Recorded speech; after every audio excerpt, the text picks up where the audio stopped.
The Granite State plays host to round 17 of the Outlaws Sim Series. Loud, New Hampshire's Magic Mile, the New Hampshire Motor Speedway, clocking in at just over a mile.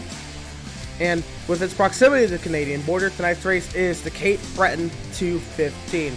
All of which is coming up next on Pit Stop TV.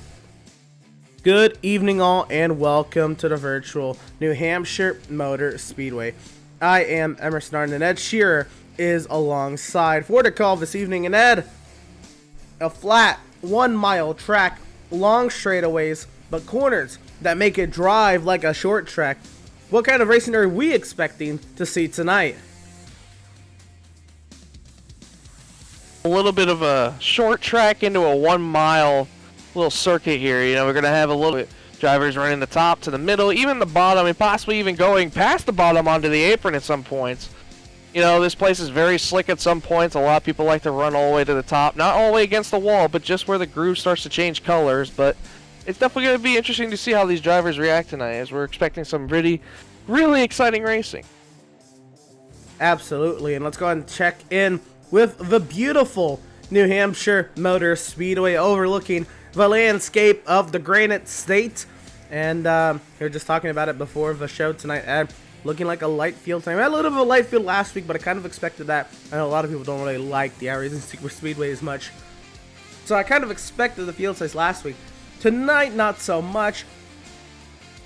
This is a track where we saw a lot of chaos the first time around. Back with the Xfinity Series season, Andrew Pratt won it on a wild turn of events. We reached green-white checkers, and the caution came out on the final lap, and it went to scoring loops, and Andrew Pratt ended up just being the winner when the caution came out. And it was just a whole bunch of drama. But with that, you feel like it's kind of a little bit of a wild card, just knowing the history. Even though it was a very green race, it just got a little chaotic at the end of it. And I have a feeling that almost anything can happen, especially with these new cars that really like to grip up. Not saying that this track is a road course, but the way you have to get out of these corners, you think of it almost like getting out of the slow corners of like a road course, like Sonoma's slow corners, like out of turn 11. It's a huge traction zone, and they really beefed up the traction of these NextGen cars with this most recent update, Ed, and we kind of felt that they're much better to drive on road courses. And I feel like it's going to translate tonight in the kind of track we're looking at.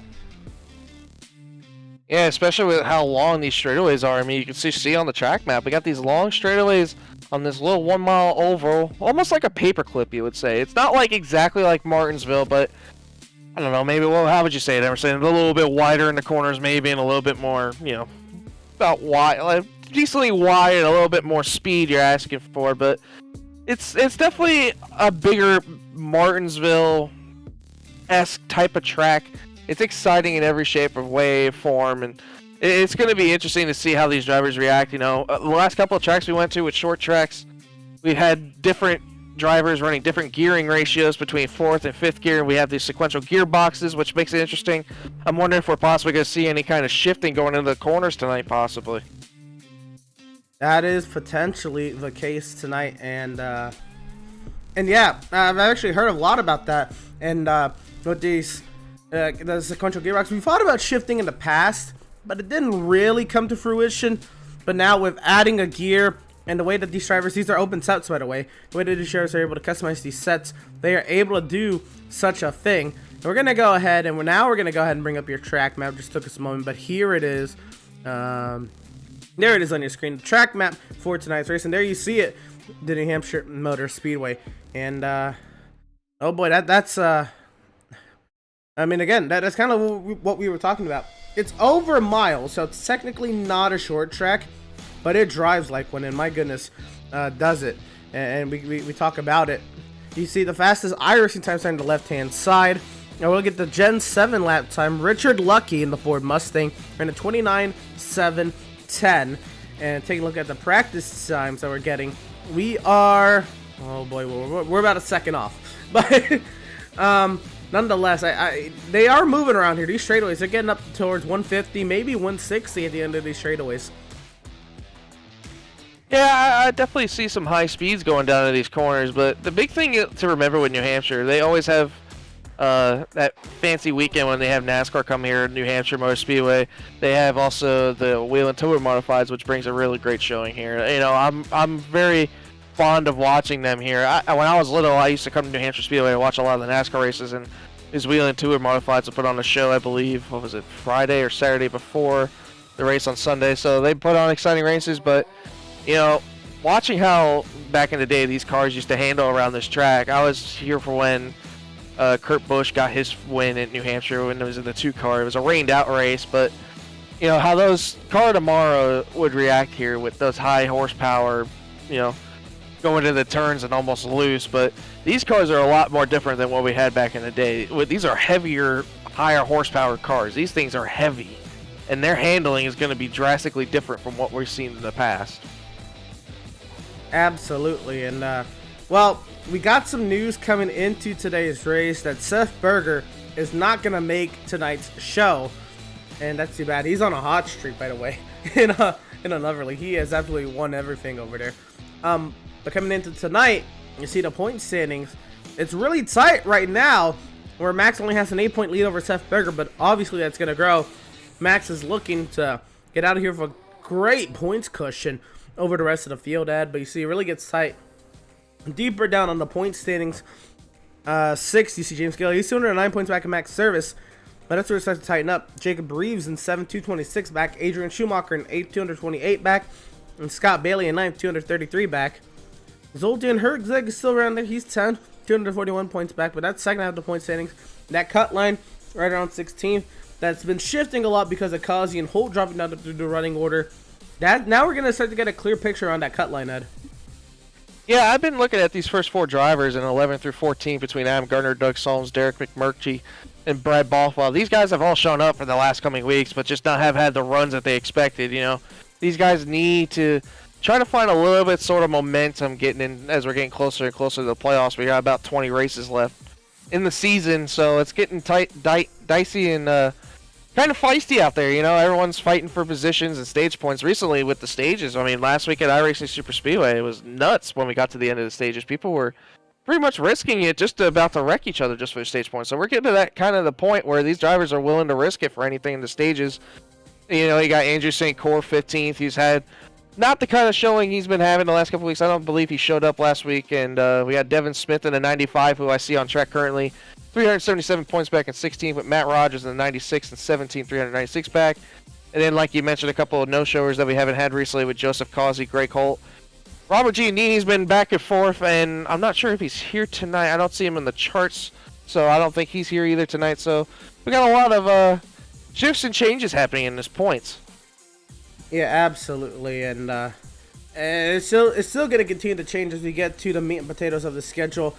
Well, let's go ahead and look at our schedule that we've gone through so far. We've gone through that whole left column, and we're now starting to really dig into this middle column, Martinsville IRP. Some great short tracks to get things off. And if you're looking more to see what tonight's going to be like, you're going to look more towards how Martinsville and IRP went. Even though Texas was great for Seth Fitzpatrick, the iRacing Super Speedway, unfortunately, we weren't able to cover that finish visually, but I can tell you it was a photo finish, and Jeremiah Stutzman getting his first win on the season was monumental for him, and I'm sure it's going to put a lot of momentum in his back pocket heading into tonight. Loud New Hampshire's the Magic Mile here at the New Hampshire Motor Speedway. That's a long one. Mainly because the state name is long, but the Granite State, it's a great place. I love this track, by the way. Probably my favorite track on the NASCAR schedule.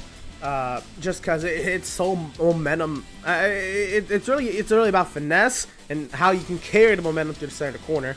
Then you have Michigan coming up, which is going to be intriguing because it's usually been a pack race in the past. It's not looking like it's going to be that this time around. We have an unknown with Eldora coming up in a couple weeks. The plate race at Daytona, a road course that we've never been to in stock cars. Well, here in the Outlaws Sim Series, at WeatherTech Raceway Laguna Seca, the Tricky Triangle at Pocono. The other track that probably is going to translate closest to this track is going to be that round 23 at Phoenix. That's where you're going to see most of the similarities. They're both flat 1 mile tracks with long straightaways, and they have the 1.5 mile at shot at round 24 at before we really get into the nitty gritty of the final couple races of the regular season and that playoff run. Yeah, you want to talk about a nitty-gritty with these last two regular season races. I mean, talk about ending off in a feisty battle with Bristol and Nashville Super Speedway. I mean, could you ask for a bigger and more better tracks to end the regular season with? And then you got round one. I mean, Daytona Road Course, the Milwaukee Mile, and the Charlotte Roval. Two road courses, and I don't really know much about the Milwaukee Mile. I think you probably know a little bit more about that than I do, but I heard it's pretty bumpy, and I heard it's pretty tricky around there, but those two road courses are definitely one of the trickier road courses in the schedule. Then in round two, we got the USA International Speedway. Again, an unknown with these next-gen cars, how that will handle, but knowing how we had short tracks recently, that should be a fun one. Then we go on to Talladega, which you and me remember. We called that last race at Talladega in the regular season. That was a chaotic finish. And then he finished off in round two with Darlington, which that'll probably be a great one. Under the lights, you know, finishing off round two, going on to the next week where they go to the Homestead to start off round three, then to Atlanta, which possibly with the new Atlanta being the Super Speedway, that should be an interesting one. And then North Wilkesboro to end it until we go to our championship race in Richmond. Richmond, Virginia, the short track. Oh man, you can't short track racing to call for a championship. Can't beat it. You're right, you just can't beat it, and that is the schedule as it is, in its entirety. It's 36 races. We're going to go ahead and step aside. Don't you go anywhere. More pre-race coverage of round 17 here of the Outlaws Sim Series race at the New Hampshire Motor Speedway to Cape Breton 215. Be on the far side of this break. Don't you go anywhere.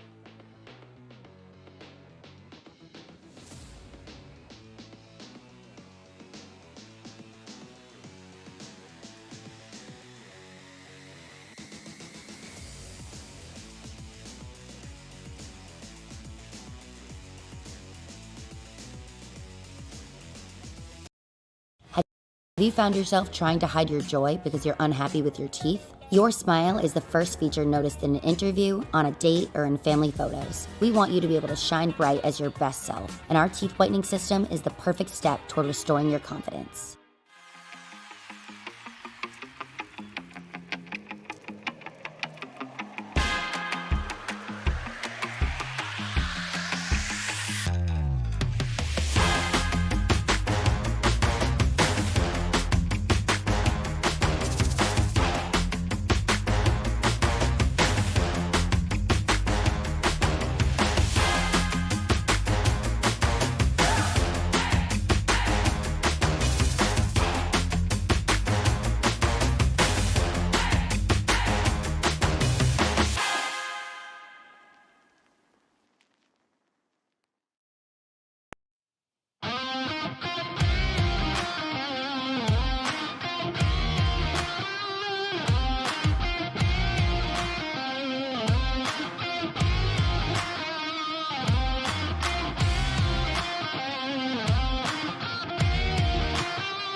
After months of quarantine, we're all interested in how we can become our best self. The team at Permanent Makeup and Cryo is here to help you get the flawless makeup look every day without the extra effort or time.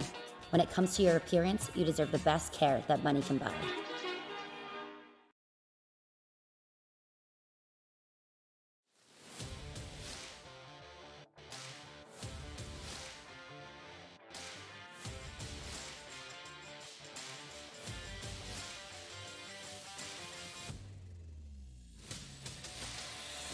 Welcome, race fans, back to the virtual New Hampshire Motor Speedway.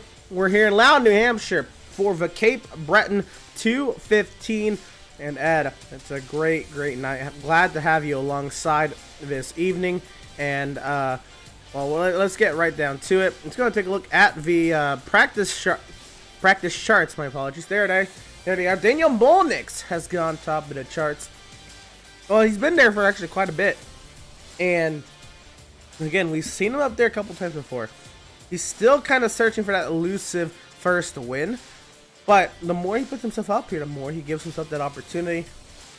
What are we looking at here? Seeing a Daniel Molnix at the top of the charts. Or maybe who else you have your eye on here as we look at the 20 drivers out there.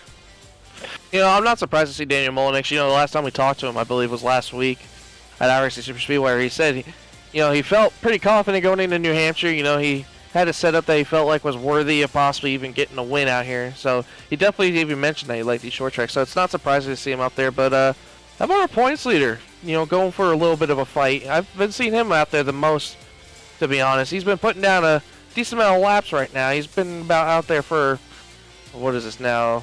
According to my sheet, it says he's out there for about 57 laps now. So he's definitely getting some time in there.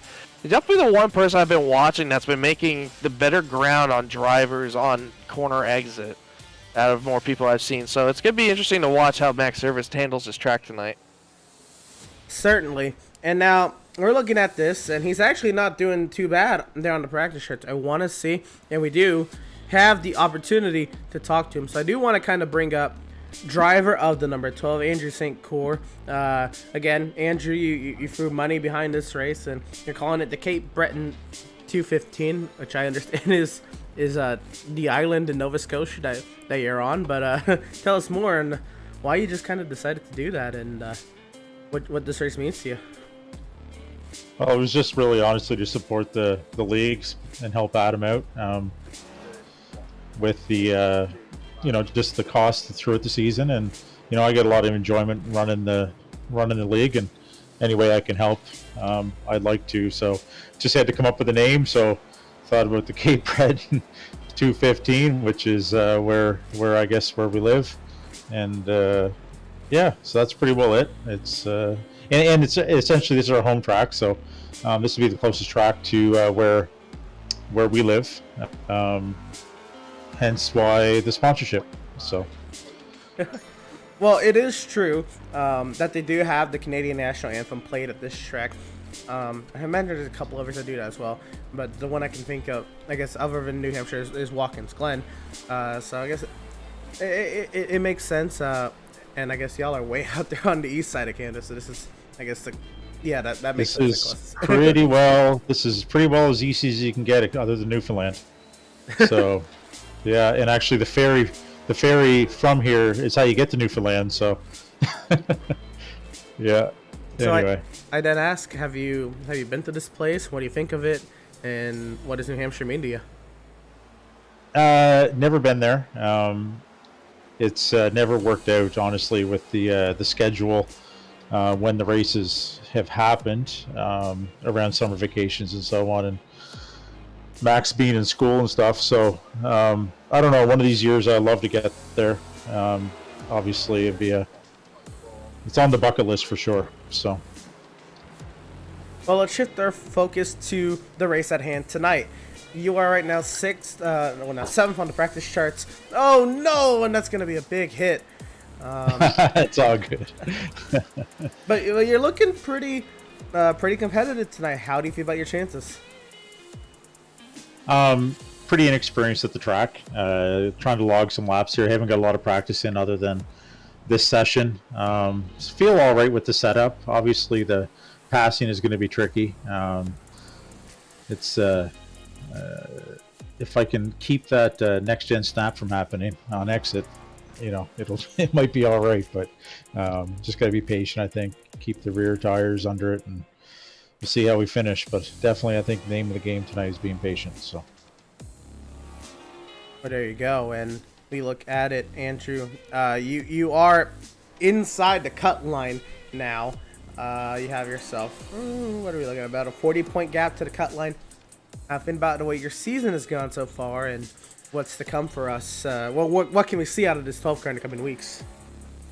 Well, I think, I definitely dropped a bit in the standings. I've missed a few weeks due to work and so on, haven't been able to make it. So I think if I can make the weekly races and finish solid, I pretty confident I'll get into the playoffs. But honestly, for the good part of the season, I was looking at trying to get in top 10. I was hovering around 10, 11, 12 for a while, and then just due to some missed races, I dropped.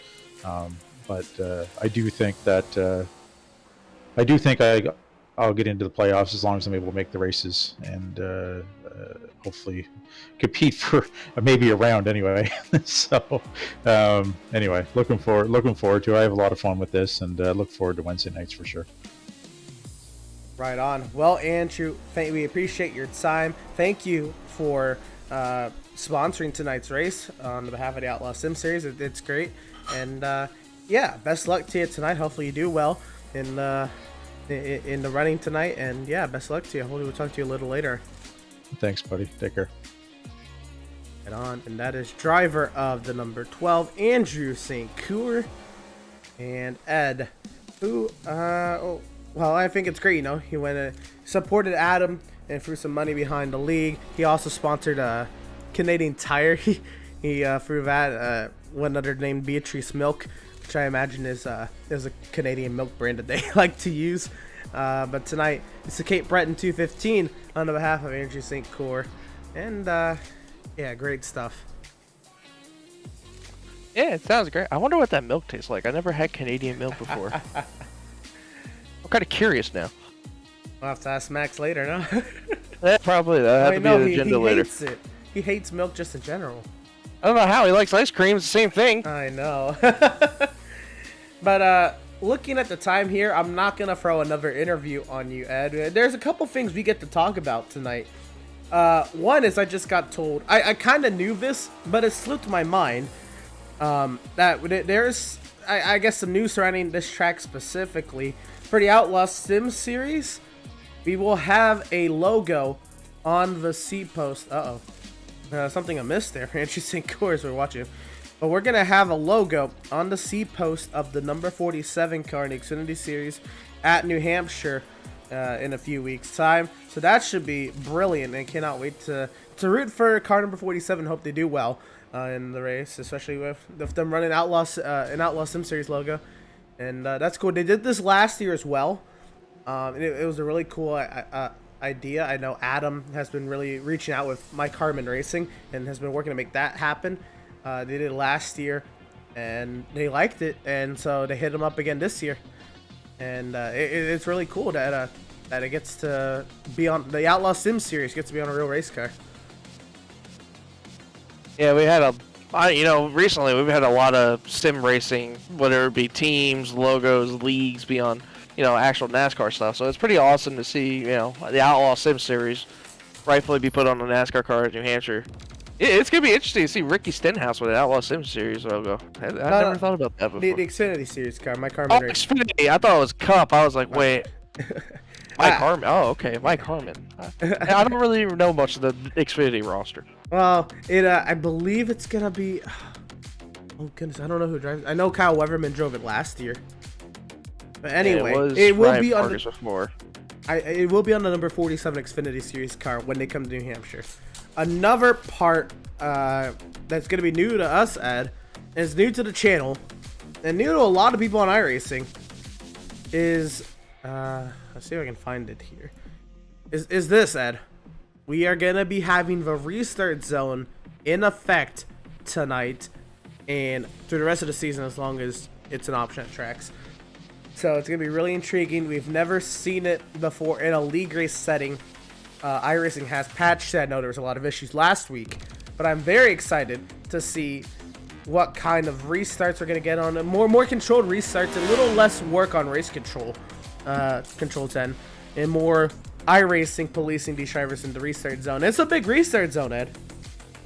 Yeah, it really is, one of the wider, more restart zones too. It's interesting to see, and plus how sketchy we've seen restarts be in the past, Emerson. I mean, you have the entitlement of possibly some wheel spin or somebody misses a gear in front of you and all that kind of stuff. But especially now with the more strict that iRacing made it now with the update with the excuse me, the line restarts and everything. So it's going to be interesting to see how, what games are kind of played. Like if people go late, if you can go early in that box, you can go right in the middle. It's going to be interesting to see though. Well, check this out. This is somebody we haven't seen in the series in a little bit. Tyler Markle is making his return to the Outlaws Sim Series. I gotta remember, but I think he might only be a one-time winner in the Outlaws Sim Series. So looking to see him grab a second one, and doing pretty well by putting himself at the top of the timing sheet right now. Yeah, I talked to him before the race, and I said, "How do you feel about going into this?" He's like, "Really that confident? I'm just here to have some fun and race. I'm not looking to win or anything. I'm just trying to have some fun." You and me know him personally, Emerson, and he took a little bit of a break from sim racing. Now he's back and starting to get back in the rhythm of doing some racing and stuff as he goes top quickest the board right now at a 5.26, which is a great lap for Markle. Very great. Just about the same lap he ran in practice. He was only about 3/1000s better there. So it's great to see as we now look at our league owner Adam Garner going into turns 1. Oh, league owner, and this is kind of a home race for Adam. Why keeps picking New Hampshire? This is a home track for him. He lives in Massachusetts, and I guess this is just the track closest in proximity to him. So a lot of home races. I was hoping that we were going to still have Greg Holt in the series, because I know this is also Greg Holt's home track. But at least we have Adam Gardner, and Seth Berger has connected. Do we have a Seth Berger joining us? Oh boy. Thought we weren't, but here's our point leader, Max Service. He was second in the charts in practice, 3 wins on the season, looking for more. Across the line, that is his third, starting his third lap. He goes second quick, he's got one more in him. And not only that, how about a lap Andrew St. Court too? Put it up to P3 with a 5.22, Not bad for your home track, both him and Max. Both having great runnings right now with quality. Absolutely. Max Service trying to chase down that time. Oh, and in the wall! No! Oh, no. Think we jinxed him a little bit? Well, we were trying to see if he was going to outdo Jonathan Jennings this time. He did not. Oh, no. Devin Smith. What are we doing here? Devin Smith is parked on the track. Oh, now he's going. Okay. He's rolling. Might be a little bit of strategy, maybe. Cool the tires. I don't quite know.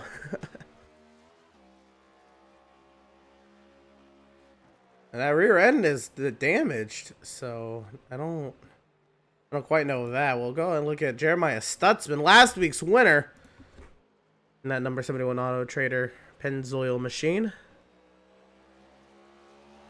And a very exciting last week's winner. I mean, the man played the strategy right. We kept watching him, pitting for gas, and talk about not needing the strategy. Talk about just needing the tip of your nose just to barely get the win. It was really close. It was 1/100th of a second that Jeremiah Stutzman won by. Unfortunately, not able to broadcast that one, but he barely edged out. I believe it was Jonathan Jennings or Seth Fitzpatrick. My apologies. There at the end of the Irish Super Speedway race. Evan Smith will put it 6th quickest besides all the damage he has.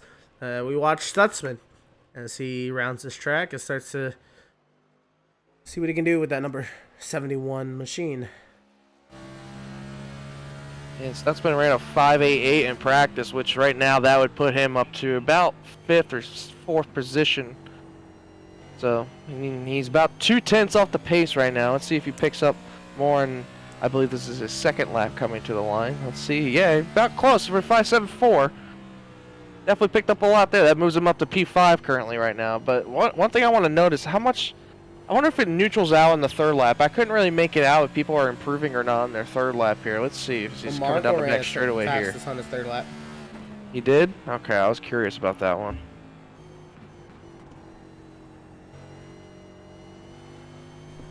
Brad Boffalo's gone 5th quickest, but Stutzman trying to improve on this third lap. And oh, wow, he does. He does, yep. Puts him 3rd. A 5.04. Or 5.05, excuse me. Oh, Oh, here's this a is gonna good make me looking car. hungry. Yeah, this is gonna make me hungry. Daniel Molnick's Firehouse Subs machine. Never had Firehouse subs. Oh, they're amazing. Definitely one of the better sandwich shops that I can think of. Yeah, I don't think we have one up here by me. I'm not sure though, but I'll have to get looking on that. It's interesting to see the kind of paint scheme. What is that? Like bricks? Well, Yeah, I think it's bricks. the bricks of a firehouse. Interesting. Oh, okay. Oh, the wall. Well, the bricks are kind of torn up now. Molnick still gets added. I wondered if it even lit up on his screen as a 0x or he's just running it. But to the line, Daniel Molnick's does not improve. And that will be that.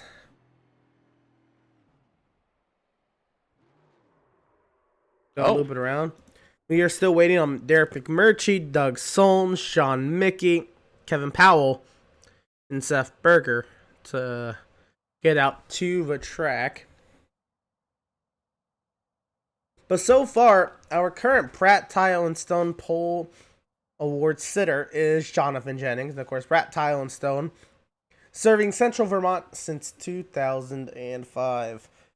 And we await to see if that'll be confirmed. 3 laps. Technically, you can still get out there now and still run 3 fast laps. But now you're starting to limit yourself. You're down to 2 timed laps. And in about 20 seconds, you only really get 1 full timed lap. Yeah, looks like Jonathan Jennings going back to his short track meta. You know, he did win at Nashville Fairgrounds, so not surprising to see Jonathan Jennings up there at the top. While we're at it, let's go ahead and look at what's coming up next here on Pit Stop TV. A lot of road racing. Tomorrow night, we have the North American Racing League Porsche Cup Season 2, round number 2 from Circuit of the Americas in Austin, Texas. You won't want to miss all the action. The amateur category up first, 8:30 p.m. Eastern Time, followed by the Pro-Am category. After that, 30 minutes of racing, followed by another 50 minutes. Tomorrow night, 8:30 p.m. Eastern. The MPI Cup Series is back in action. Well, they were not. They were still in action last week, but Podium had the coverage last week. We're back covering MPI Cup Series action. Road America, 9 p.m. Eastern, Sunday night. You won't want to miss all the great racing from Elkhart Lake, Wisconsin. And next Wednesday night, the Outlaws Sim Series is back in action. Round number 18 on the season. The high-speed 2-mile D-shaped oval, owned by Roger Penske, Michigan International Speedway. Should be a grand old time. Add great lineup of races we got coming up on the channel.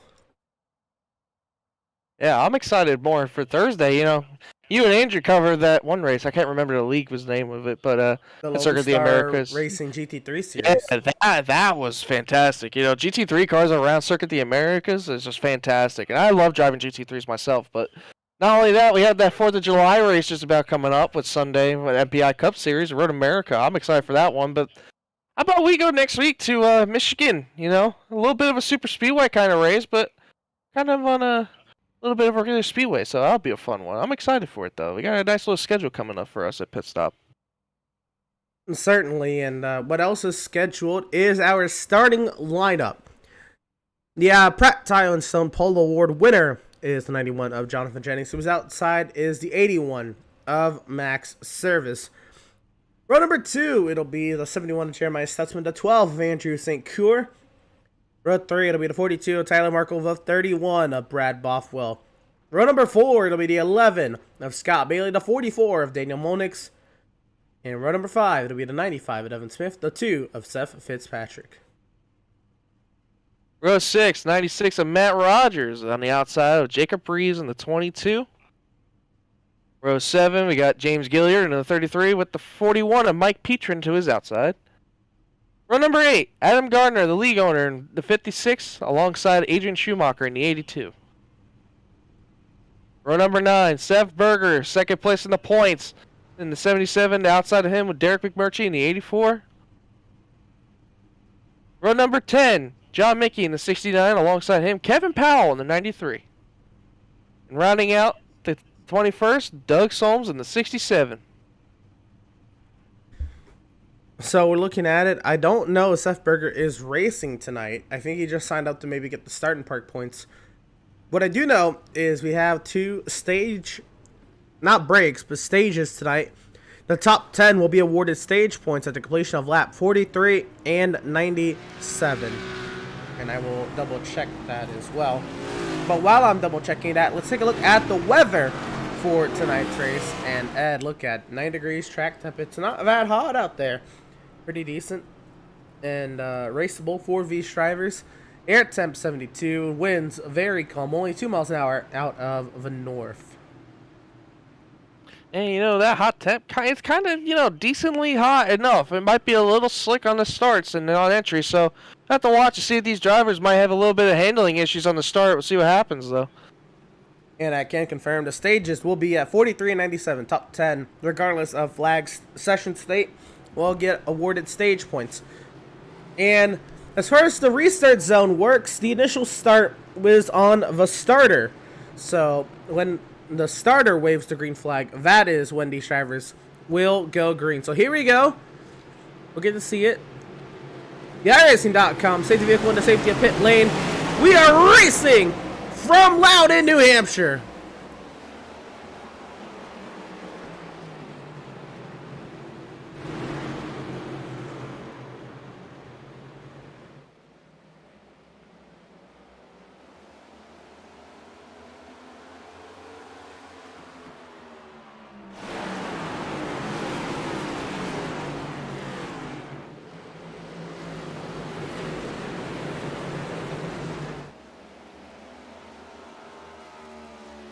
Lap number 1 goes to Jonathan Jennings. He's opened up near half-second advantage already over Max Service. Yeah, Max Service has been riding around at his pace with Jeremiah Stutzman falling in behind him. Andrew St. Cyr just got 4th back from Tyler Markle, who was fighting him on the inside, but now Tyler Markle's under fire from the 11 of Scott Bailey on his outside. Bailey way up the track near the outside wall. A big miscalculation on the entry to turns 3 and 4. He's now under attack by Brad Bothwell. And Scott Bailey, who looked mighty, really fast. He was having his shot at Andrew St. Cyr. He has since blown that, and he's under attack and losing another spot, potentially the next to Daniel Molnix. And Daniel Molnix was the fastest car in practice, so it'll be interesting to see. We have to pay attention to his 44 tonight, Emerson. It definitely looks like the 44 has brought enough speed to him to New Hampshire Motor Speedway. And looks like Seth Berger did start the race, and there might be a start and park for the 77. Oh? Changing tires? Yeah, and it was just a start and park for Seth Berger. So that'll do it for the point leader. He did make sure he got his points to start tonight's race. And, oh no, Daniel Molnix has had an issue. Oh yeah, very off the pace. Maybe he had some contact with the wall after turn 1. Oh! Well, we're going to go ahead and find out. What happened. We're going to find out right here. I think this happens as a result of the 11 of Scott Bailey makes a little contact with Tyler Markle, gets bumped by Brad Bothwell, and Molnix goes around behind. Yeah, it looks like just a stack up all the way around. Looks like the 2 wasn't ready for the checkup and just barely made contact with the 44, sending him into the grass. But we stay green, so we continue on. And some drivers did not start the race there. Kevin Powell, I believe, one of those who did not start as well. One other driver also did not make the start. I believe John Mickey? Yes, John Mickey did not start the race either. So we're down to 18 drivers already. Your top 3, though. Jennings, Service, Stutzman, Andrew St. Cyr having a good showing there, and 4, Tyler Markle in his first start back in the Outlaws Sim Series in quite a few weeks. A couple months, actually, since Tyler Markle last ran the Outlaws Sim Series back in 5th. Yeah, having a great showing, But you and me both know Markle. He hasn't really been running a lot of races recently. He ran a couple of races with us recently. He did the road course race at Sonoma with us. We had some fun with that, but hasn't really been doing much lately. He's been on and off, and he runs his own little AI series going on there and does a great job with that and on his channel and all that. But having a great showing. You know, Marco's been that kind of passive-aggressive driver. You know, he will get pissed off at a little bit at a time and not be happy if something bad happens to him. But you know, he runs his own race and does good. If he takes care of it, he'll have a good finish. But having a great showing right now. But one driver I'm keeping an eye on, just a little bit behind them, and kind of him and the guy behind him have been making up most of the ground. Seth Fitzpatrick and Jacob Breeze are our biggest movers so far in the race so far and having great runnings right now. There is that too of Seth Fitzpatrick running the Rogers Race Wraps machine. Beautiful looking car. Once again, the white base and the paint bucket splatters all over the place. But a good looking car at that. And Seth Fitzpatrick's also been on a little bit of a tear. Correct me if I'm wrong, but not only, I mean, did he finish second last week? I can't remember exactly where he ended up. But he also won at Texas a couple weeks ago. So he's got himself great runs the past couple weeks. And he has. You know, Seth Fitzpatrick, I was saying, definitely one of those championship favorites to look out for. He's had some great runnings and, you know, got the win at Watkins Glen, had the win at Texas. If I remember right, I'm pretty sure he had a great running last week, too, at Irish Super Speedway. Just didn't get the win. But, you know, he was just there at the end. But I'm looking more to the front. Jeremiah Stutzman's starting to get all over the back end of the 81 of Max Service. He's been beating him a little bit more on entries than exit, but Max had a little bit of a better exit just now than Jeremiah, but the 71 just gets him on the entry. You see how much he closes up the gap. Oh, check this out, Ed. Look at what gear he's running. He's running third gear all the way around. Well, that was one thing I was curious about, if we were going to see any of that kind of shifting, but it looks like, yeah, he just, wow. He's not even shifting. Well, that makes it a lot more easier. He has his gear ratio, his rear end ratio tailored so he can run third gear all the way around. That's interesting, because you and me both know how high of a RPM you have to carry around with third gear. I mean, knowing how speeds, you know, he's 94 miles an hour into the corner. How does he go down the straightaway here? 160 maybe? Close enough, 155. Yeah, it kind of makes sense. That's crazy. I want to see what Max Service is doing in comparison. He's in fourth gear here. I wonder if Max is shifting. Let's see, go down to turn 3. No shift. Just fourth gear all the way around. So it might be just the same kind of, you know, pace that both him and Stutzman have. Is just Stutzman's running a lower gear. But What our leader Jonathan Jennings is doing too. I don't know if we have I mean, he is taking them to town. We'll see here. Oh my goodness. High off the revs there. Entering the corner and yeah, everybody's running, looks like one gear setup. So let's see what St. Coeur is doing.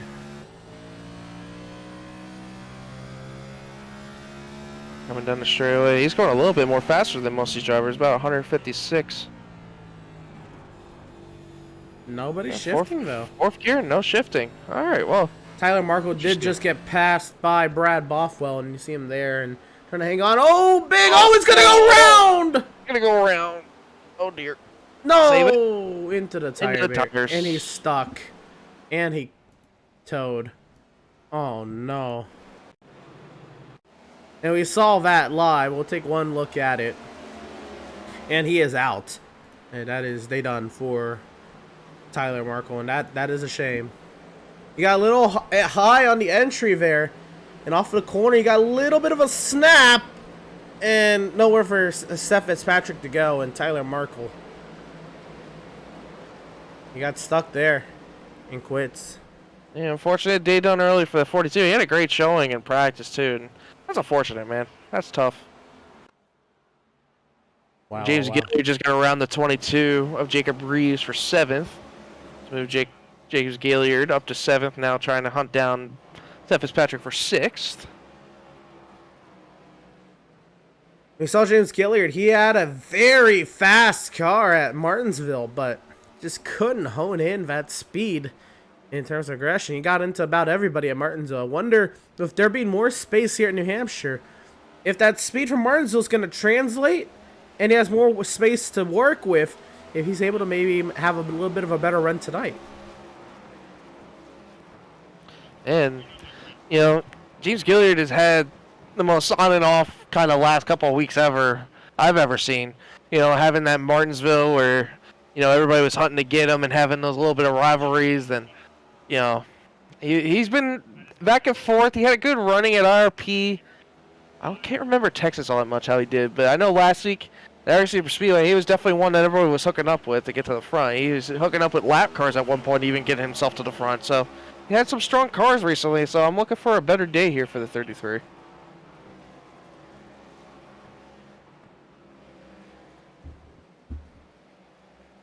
So while he continues to size up the 2 Seth Fitzpatrick Max Service, and Devin Smith has gone round. Looks like we got no caution. Just gonna keep it going. And this looks like potentially a 1-car incident, so we'll see what happened to Devin Smith.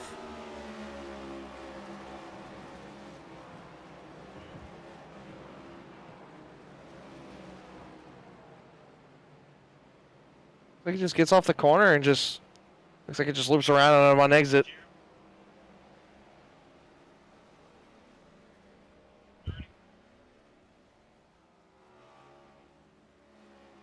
That's too bad.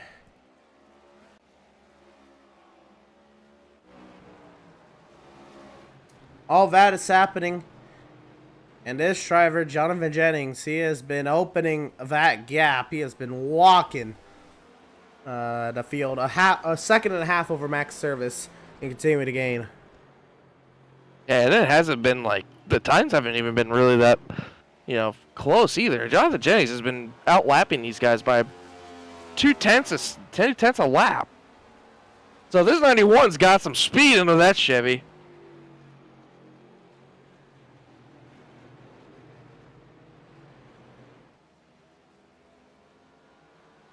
Starting to get really tight here. Andrew St. Coeur under pressure from Brad Bothwell. Let's see what happens.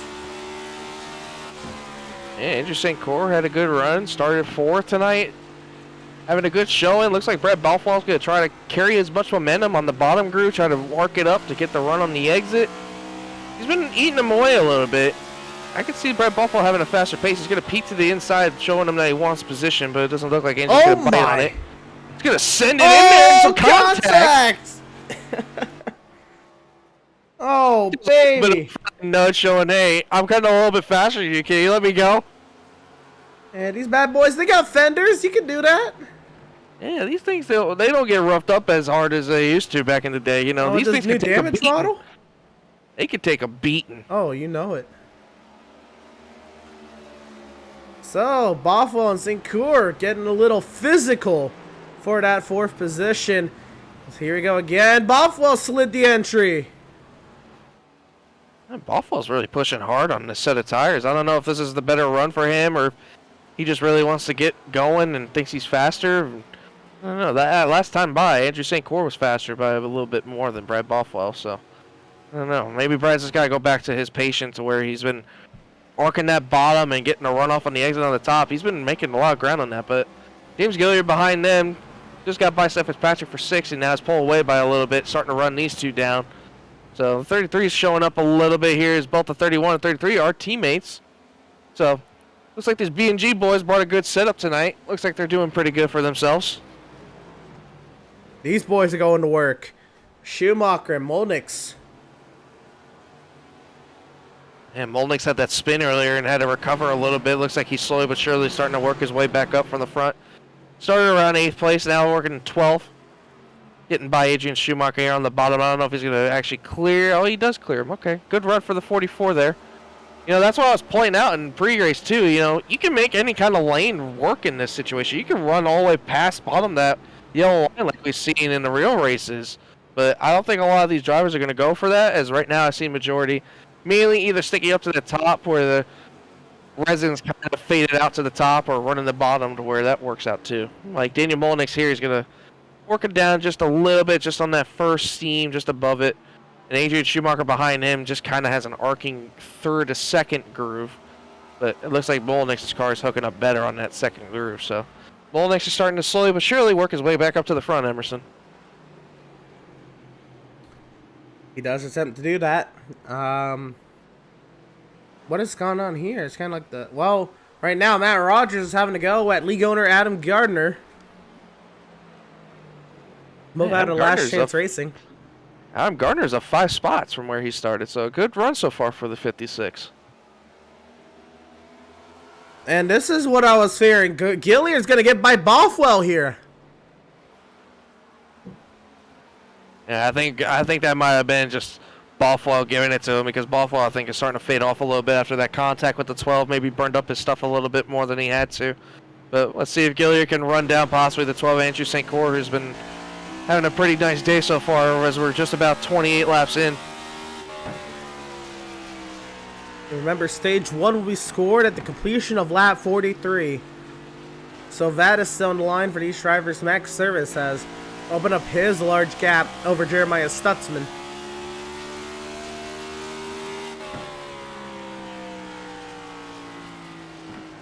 Can't help but just watch the pace that our leader, Jonathan Jennings, is putting down. I mean, the times are just unreal, but as soon as I say that, Max Service goes a little bit faster than Jonathan Jennings that time by. Yeah, he did run faster that last lap.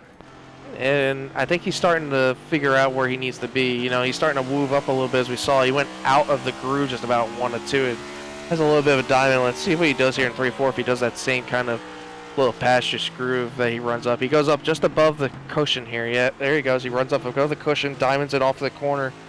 You get the really run off the exit. Well, you know what I mean, like the resin. This track is not... I don't think they have resin on this track. Whatever, it's the pavement, man. It's a change of pavement. So yeah, I think that's just more or less like rubber stuff up there. I mean, and that's not resin on the bottom of the track there either. No. I didn't know the name for it, man. I was just going along with it. Yeah, no, Except as Patrick's under fire right now from Jacob Reeves. So Jacob was just about all over the back of him on the exit too. Oh, look at this end. Reeves to the inside, trying to roll that center. Fitzpatrick on the outside. He'll hold station. I was going to say, because this would be interesting if Jacob Reeves could have made that pass on the bottom, because then I'm used to seeing that top working better off than the bottom, so that's pretty interesting to see. Ooh, did somebody just hit the wall behind him? It sounded like Scott Bailey might have went up above the seam there and ran into the fence, I think, again.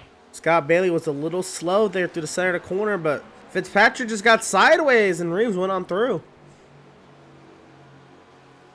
And all that, going back up to the front. Looks like Jeremiah Stutzman's starting to fall off here. Andrew St. Cyr and James Gilliard are starting to run them down. Oh, yeah. This is going to get intriguing here.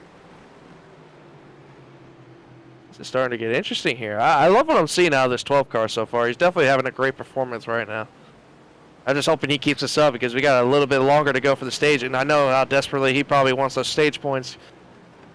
Well, he's 15th in points, so points could help him anyway. Here comes Gilliard trying to have a go, though. We're going to have a 4-car battle here for third here in a sec. Yeah, and they got about...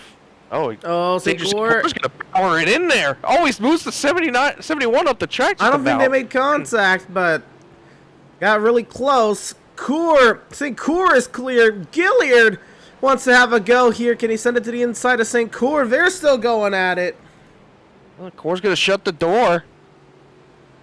Well, that's an interesting kind of rhyme. Cyr and door. Oh, Gilliard got tight. Oh. Now, Brett Bothwell's going to try to get underneath the 71 now.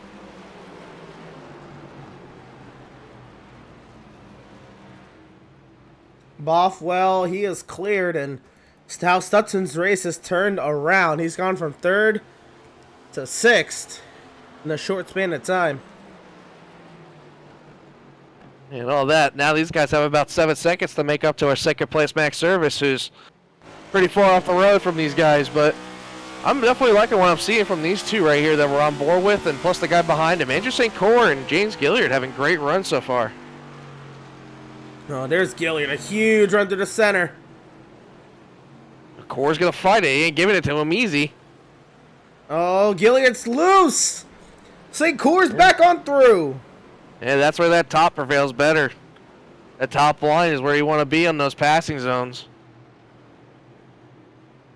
You know, Bothwell's not going to take advantage of Gilliard unless he absolutely makes a mistake. He's going to let Gilliard do his thing. Absolutely. Now Jacob Reeves is starting to come into the picture a little bit. He's a little bit further off of these three, but starting to close down on Jeremiah Stutzman, so move the 22 possibly into this position soon. Oh, Gilliard got really loose off of the 2 right there. Buffalo staying loyal. He'll let Gilliard catch his breath, go at it again, and Reeves is through Stutzman behind this. And the stage 1 conclusion is nearing. Lap 43 again is the end of stage 1. Yeah, Daniel Molinix is starting to make ground a little bit. He got by Matt Rogers and Adam Gardner, so the 44 is back up to 10, so he's the last car in for the points position. Definitely having a good recovery after that little bit of a hiccup earlier from getting a little bit of a nudge from Seth Fitzpatrick, so good run for the 44 so far, but James Gilliard is just hounding this 12 car right now. He's not able to make the move. Not able to make a move stick. They continue on.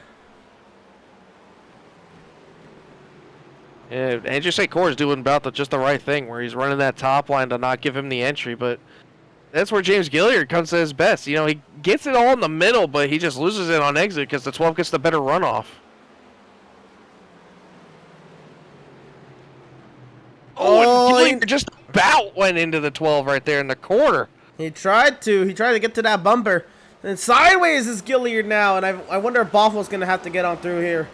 Yeah, Gilliard, I think, is pushing. I think Gilliard just about had that Buffalo moment before, like when Buffalo gave contact at 12, but Gilliard didn't really make contact. He's just pushing really hard, but not for long. These 22's into the picture now, so possibly the 22 might have something for them now. He's going to peek to the inside of the 33.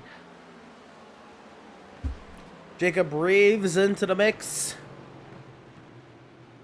Trying to get by Gilliard. Oh, that's good right there. You see what he did, Emerson? He just about tried to run him off the track, but would not really, like, Gilliard bobbled, too. Yeah, Gilliard's having a little bit of a moment. I think he's starting to wear off his little bit of tire here he's got left. Yeah, there he goes. He's going out, but out of the track just about a little bit. So move the Jacob Reeves past Gilliard now. Jacob Reeves now into the top 5. Gardner gets by Rogers. This is a battle that's been brewing, and oh, Rogers is sideways into the grass. Gonna save it. Kept it straight. Here comes the SpongeBob mobile. There's Murchie on through there.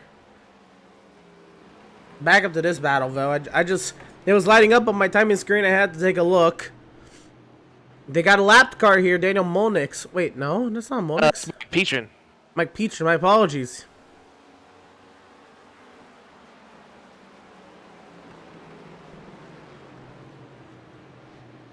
And Reeves really sizing up Buffalo. And Reeves is starting to get his run going here. I think we passed the state. What was it, 39, right? No, it's at the end of 43. Oh, 43. Excuse me. So we're battling getting it the out stage here. win Yep. here. Oh, Reeves sticks it in. Oh, wow. What a move. I think he knows he needs the stage points, too. Where's Jacob Reeves, if I remember correctly? Jacob Reeves was 7th, 226 back. And actually, he's actually fighting Gilliard for 6 in the points. Mm-hmm. So the better points for the 22, the better at this rate. But this is going to be good points for Andrew St. Core. Adam St. Core, where did I get that from? Andrew St. Core. But, you know, I think he wants about 2 more positions higher. I think he definitely thinks, oh, Jacob Reeves is about over the back of him there. Well, this is it. This is the run to the stage. Jonathan Jennings will win stage 1. It'll be Max Service in 2nd. In a battle for 3rd will go the way of Andrew St. Core, Jacob Reeves, Brad Buffalo, James Gilliard 6th. Oh, and it's Fitzpatrick. And it'll be 7th. Stutzman 8th. Bailey 9th. And Daniel Molnix to round out the top 10.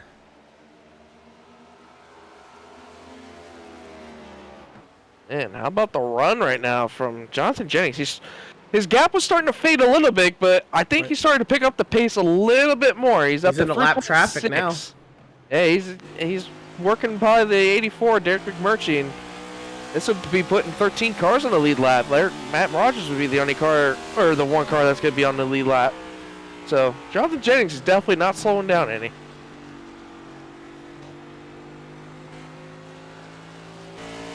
So if I believe the fuel right, man, it's been a while since we've had to think about fuel in New Hampshire, huh? Oh no, Scott Bailey's having an issue. Around on the back straightaway. Oh, he looks like he has some right front damage. That car does not look happy, and he tows. Oh. Yeah, the tire was not in the correct position on my screen for him, so definitely some suspension damage on the 11. We're gonna go ahead and see what had happened. And Jeremiah Stutzman is on the pit lane.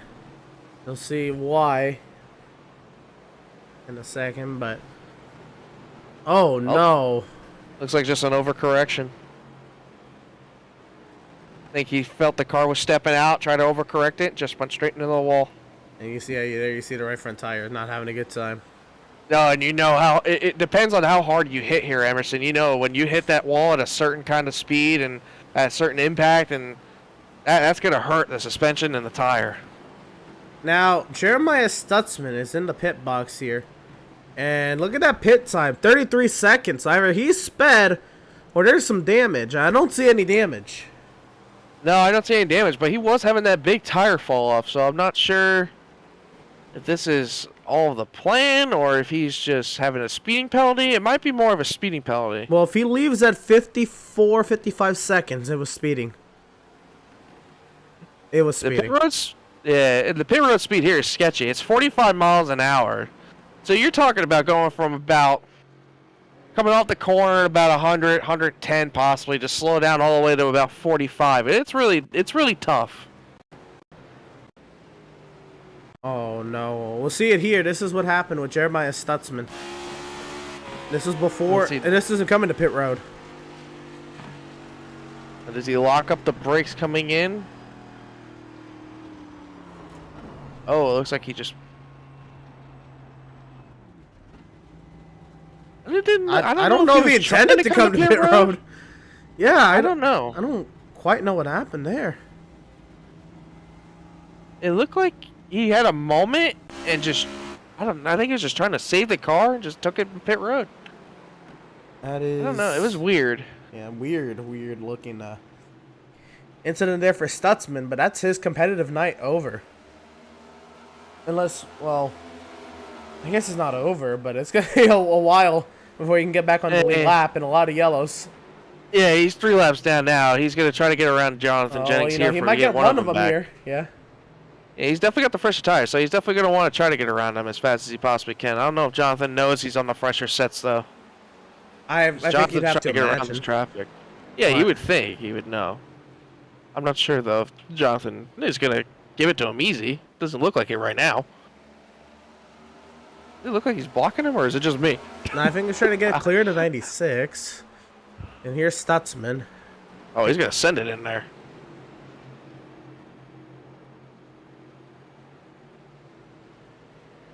Jacob Reeves has gotten by Andrew St. Coeur.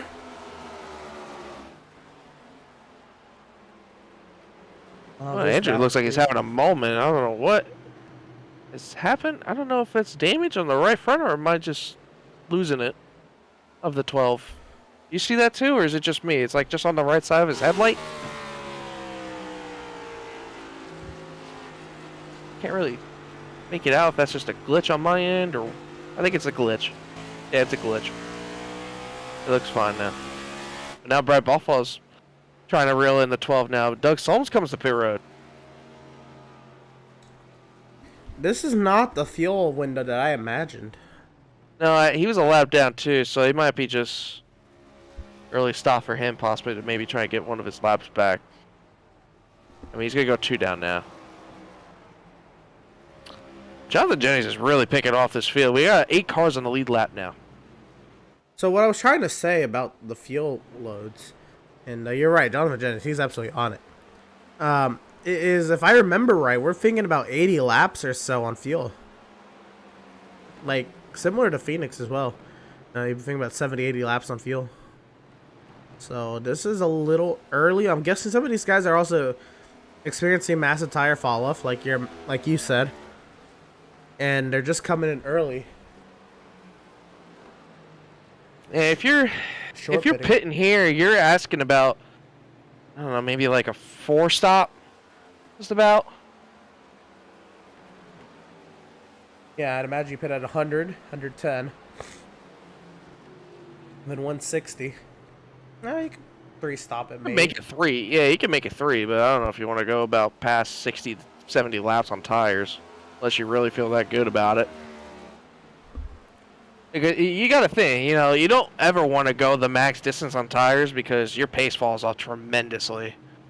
But, I mean, it all depends on how comfortable you feel. It's all the driver comfortability. That's why we've seen in real life, we got people that shortstop it. They plan it ahead to possibly even extend the stops or even go by cautions. But I don't know. Maybe I would expect them maybe around, I don't know, 65, maybe 70 laps. Well, we're going to find out. We're going to step aside before that round of pit stops commences. Don't you go anywhere. We're going to go Pit Stop TV side by side.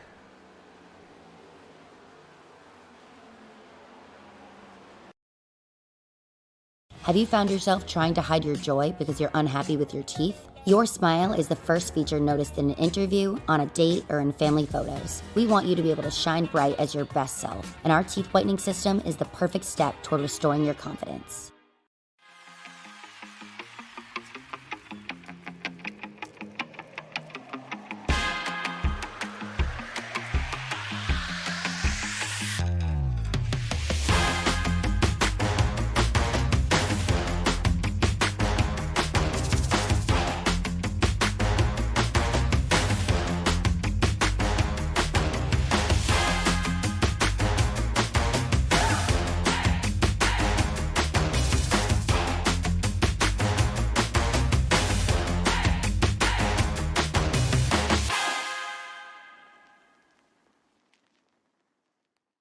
After months of quarantine, we're all interested in how we can become our best self. The team at Permanent Makeup and Cryo is here to help you get the flawless makeup look every day without the extra effort or time. When it comes to your appearance, you deserve the best care that money can buy.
Welcome, race fans, back to the virtual Loud in New Hampshire. It's all been Jonathan Jennings so far tonight. And a wild race it has been. Once again, I want to thank you all for tuning in across all of our social media platforms this evening. And so far, so clean here in the Outlaws Sim Series. Just a couple odd spins, I guess. Couple incidents that required a couple cars, but other than that, not really anything resulting in a yellow. And yeah, pretty clean going so far here at the New Hampshire Motor Speedway. Once again, I want to give a shout out to Ed joining me on the call this evening. I am Emerson Arden, and yeah, if you want to join our crew, go ahead and send Andrew an email there at andrew@pitstoptv.com.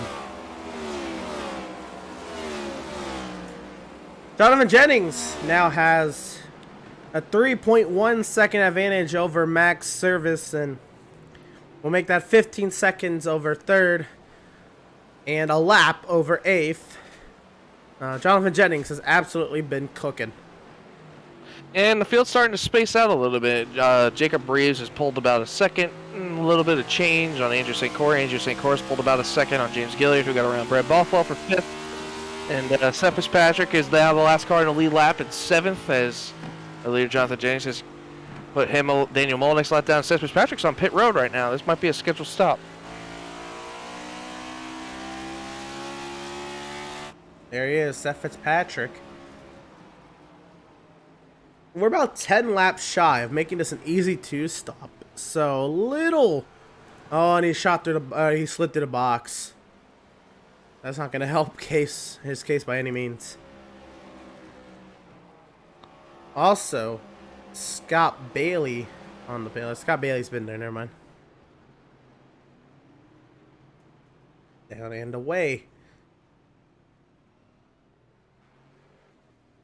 Nobody else taking to the pit lane so far. Again, I'm thinking about 10 laps or so. You're going to start people, well, 6 laps or so. You'll see people start to make that pit stop to make it a 2-stop. Because you're looking at 72, 144, and that'll get you to the 215.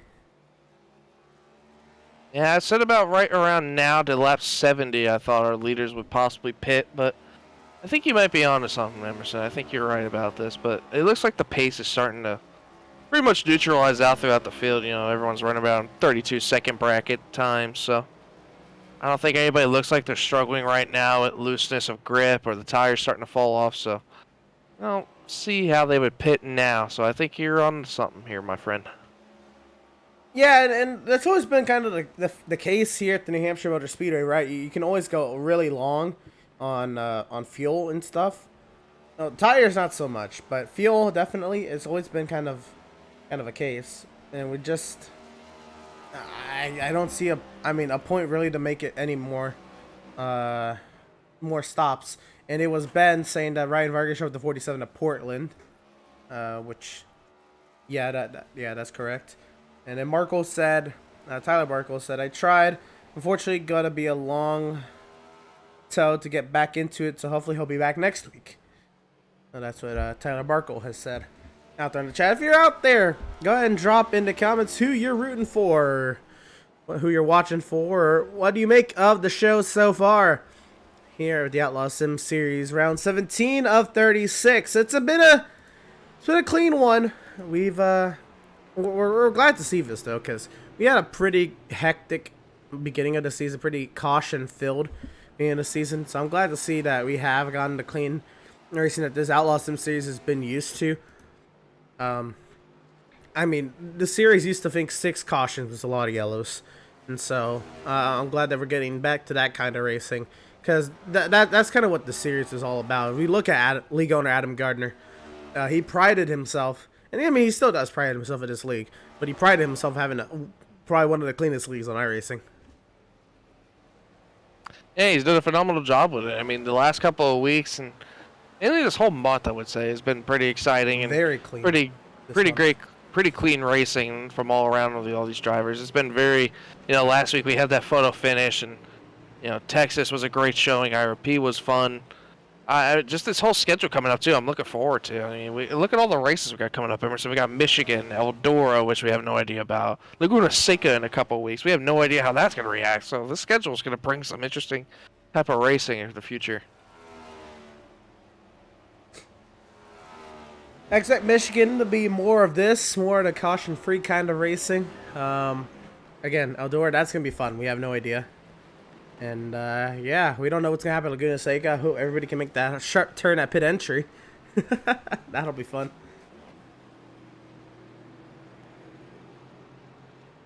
Andrew St. Cyr, he's still hanging out there in 4th. Jacob Reeves is opening up the gap, but he has pulled away from the B&G boys. Yeah, the B&G boys are starting to fall off a little bit. As I say that, Brad Bothwell actually just pit. And I believe I just heard the 44 is also pitting. We're at that 1/3 mark, Ed. Yeah, this is it. This is where you about make it on a 3-stop. 2-stop. Is it 2-stop? Yeah, 72 and 144. Terrible at math. I can't really figure that out. Yeah, Molnix is in. That's how I was questioning people pitting earlier than that because it'd be 12's too coming to fun. pit road as well. He's all the way on the apron coming to you. Yep, and James Gilliard. Yep, that's it. And I called it lap 72. It am 73. They're all coming in. All right, I'll pay you later. No, you don't have to. I'm just more or less. Yeah, I expected the two stuff to be pretty easy here. You're getting close to that fuel load being emptied, and you know, you ran out there 70 laps on your tires at a track that really likes to eat these tires. I just think this was a good time.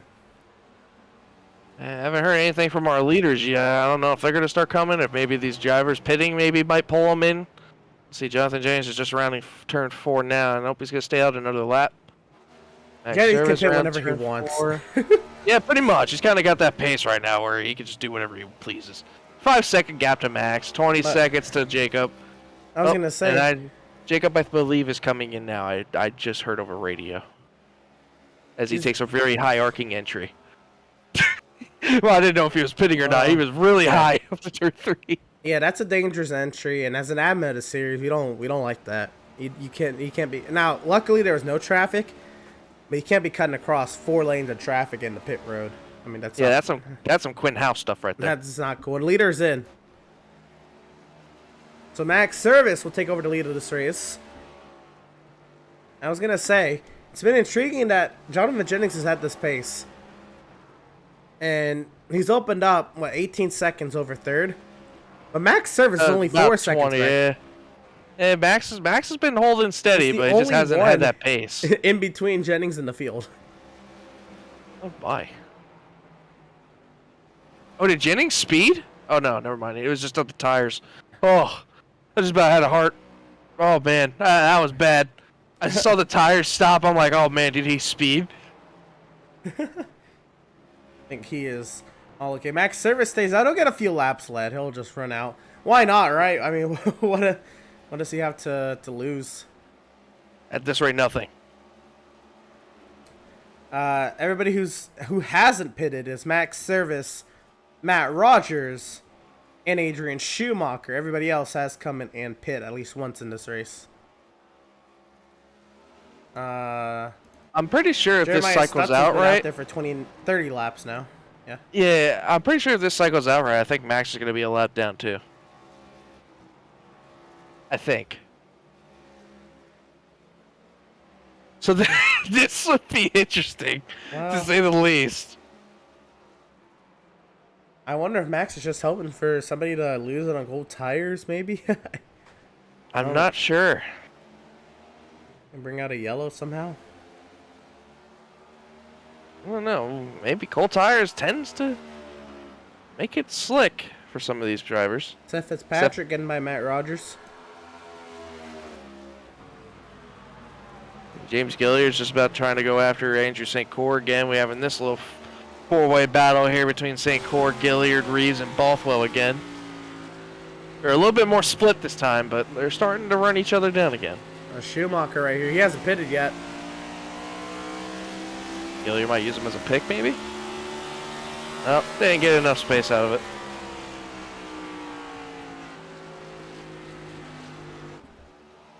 So I'm starting to see here, I'm thinking, if you run it dry, you can maybe get 85, maybe 90 laps on the tank of fuel. So we should see Max in sometime in the next 10. Daniel Mullenix just got around Doug Solms for 10th place. Nice pass there from the 44. Now James Gilliard's now looking underneath the 12 car of Andrew St. Cyr. Is he going to power it in there into turn 3 and 4? Oh, and St. Cyr ran him tight just about. They almost had a little bit of contact, but Gilliard might try the slide job. Maybe slide it up in front of the 12. Yeah, he's pretty clear.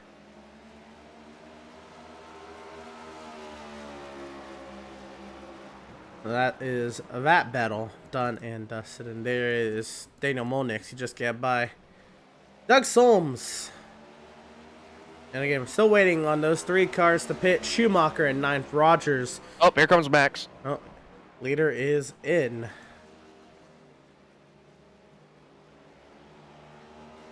Well, let's see the gap between him and Jonathan James. Jonathan James just came off turn 2 just now, and now he's down halfway down the back.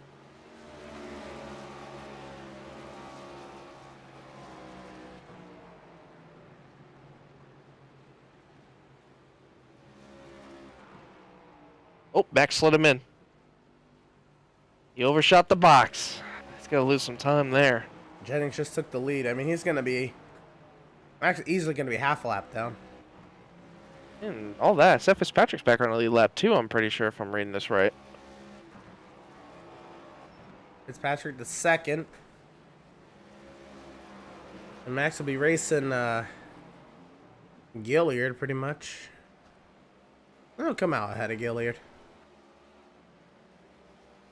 The Max. Yeah, he's got a decent gap. Yep, Max falls to third. Schumacher has come in and off the pit lane. So one driver left who has not pitted. It's the 96 of Matt Rogers in 8th. Here he comes. Yeah, I think he was trying to play the caution bit as well. Unfortunately, it didn't work out that. But Jonathan Jennings back out front again.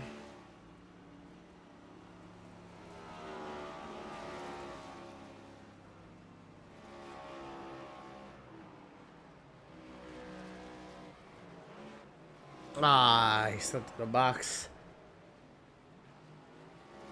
And we're seeing that a lot. These are a lot of laps on these tires. Those front tires are not gripping up the way they want to in the box.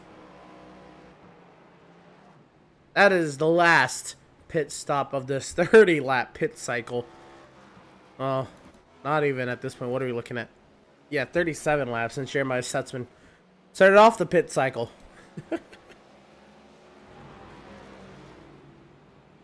So what it's been for this 91 of Jonathan Jennings. It's been a wild race at that. And again, you can see it's wild for him. 77 laps led from the pole. It's been as low as second. That's it's just been the run it's been so far. The only driver to lead laps is Max Service. Besides that, second place for the moment is Seth Fitzpatrick. He started 10th. He's been as low as 12th. He's right now in the second position, though. A good run for Seth Fitzpatrick. And just behind him, running him down very fastly, as I should say, is Max Service. Just came off pit road with the freshest set of tires, so Max is starting to make his way out back forward, but it's about 2.2 seconds behind Max. James Gilliard, 33, having a great running. Started 13th. Hasn't had the couple of weeks he's had, came up just short at the Irish Speedway last week.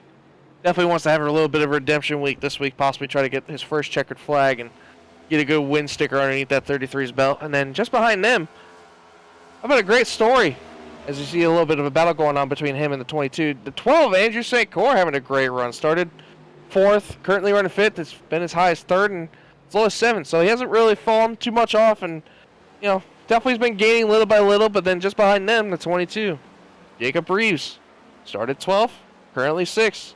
This man, I think, every week has had possibly the most, most positions gained after starting as I've seen recently.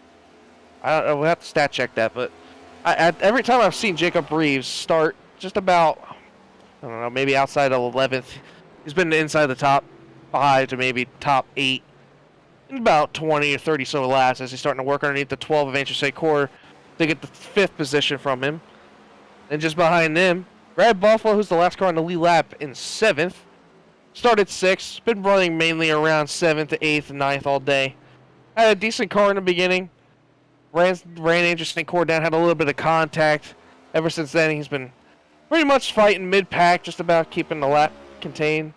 Then just behind them, in 8th place, Daniel Molnix, who's the first car lap down right now in the Firehouse Subs.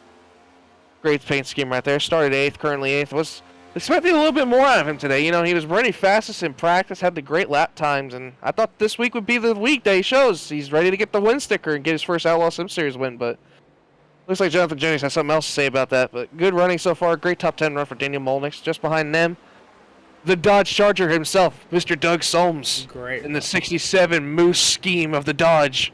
Started 21st and having a great run. Running in 9th, a great top 10 showing for this 67 machine. In a pack!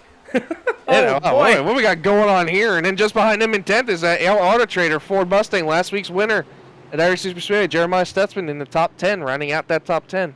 Started 3rd, currently 10th, and trying to fight his way through this wild pack right now. Baby. And that's a top 10. Good recap there, Ed. And it is all packed up here. Oh, goodness. Yeah, I'm out of breath out of that. And James Gilliard trying to sift through this pack. Adam Gardner, you see, trying to hang on there. Adam Gardner's up to 9th out of all that. Stutson's going to get around Solms, so Solms to 11th. And Gilliard's going to make contact. Shove Gardner up the track. And you know what I'm realizing too, Emerson? Didn't Gilliard and Angel St. Croix pit together? They did. And they have about a 3-second gap between each other. So I'm wondering if Andrew St. Croix had maybe a little bit of trouble coming off the pit lane, or if James Gilliard just had the better run through the traffic. But out of all that, James Gilliard, if this ends up right, he'll be in 3rd place because he's catching Seth Fitzpatrick, who's still on the old tires. So. Well, remember, Gilliard's good on the short run, but on the long run, he starts to really taper off of St. Croix. So I wonder if that's going to show here. Yeah, and that's where Jacob Reese starts to come in the picture too. Both him and Andrew St. Croix had the better long run car. But you're Plus, right. he has a decent damage on that right side too. He has a scrape just on that right side, but it ain't gonna do much to him, I believe. This is the battle for 3rd you were talking about. Oh, big run! Oh he my sent goodness! Oh, but he hits him. Oh my gosh, that was a dive bomb! Man, talk about a send. He licked the stamp and sent it. Sent it straight to Seth Fitzpatrick doorstep. Oh my goodness. Oh, is it gonna self-clear? Oh, I wouldn't do that. Don't do that. That would not be the good. Get the sound file. Oh my gosh. Seth Fitzpatrick. He just got straight abused and taken to school. I wonder what his heart rate jumped up to right there. Oh my gosh. Don't worry about that. My man just got bodied. I would have yelled, oh my, and probably driven up 3 lanes if I saw that dive bomb coming. Yeah, that reminds me of you at Kansas when you got scared of that one crash. Alrighty. What, man? I had to bring that back. You know I had to. That was the only reference we got. Brad Boffalo now chasing down Andrew St. Croix. It's the 2nd car up ahead and worked by Stutzman. Remember, St. Croix also on that short run was better than St. Croix, but on the long run he started to taper off. Hey, remember the last time these two were playing? Yeah. They had a little bit of contact. I don't know, possibly if they remember that, but I don't know. We gotta keep a camera on this guy. I mean, he's just going to school. It's 15 seconds now. He can emphasize what he's got in that quarter panel. Built for it. He's built for this. Certainly, and half a lap to go on stage number 2. He is looking very steady and steadfast in his look to get the 3rd win on the season, to tie Max Severs for most wins on the season. But out of turn number 4, Jonathan Jennings will win both the stages here today at New Hampshire Motor Speedway. Tune on the post-race show, you'll see Max Service to finish out in 2nd in stage number 2. Any minute now.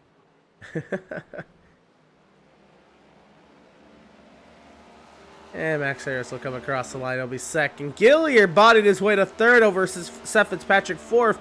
Reeves in 5th. Andrew St. Croix holds on for 6th. Brad Bothwell in 7th.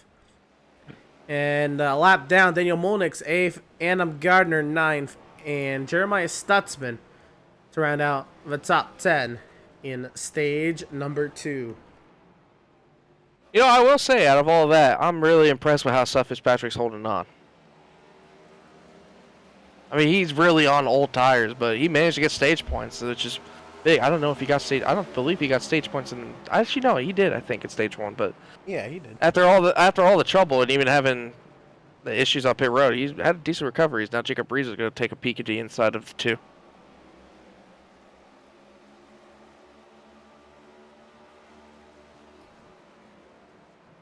Had a look, but was not close enough.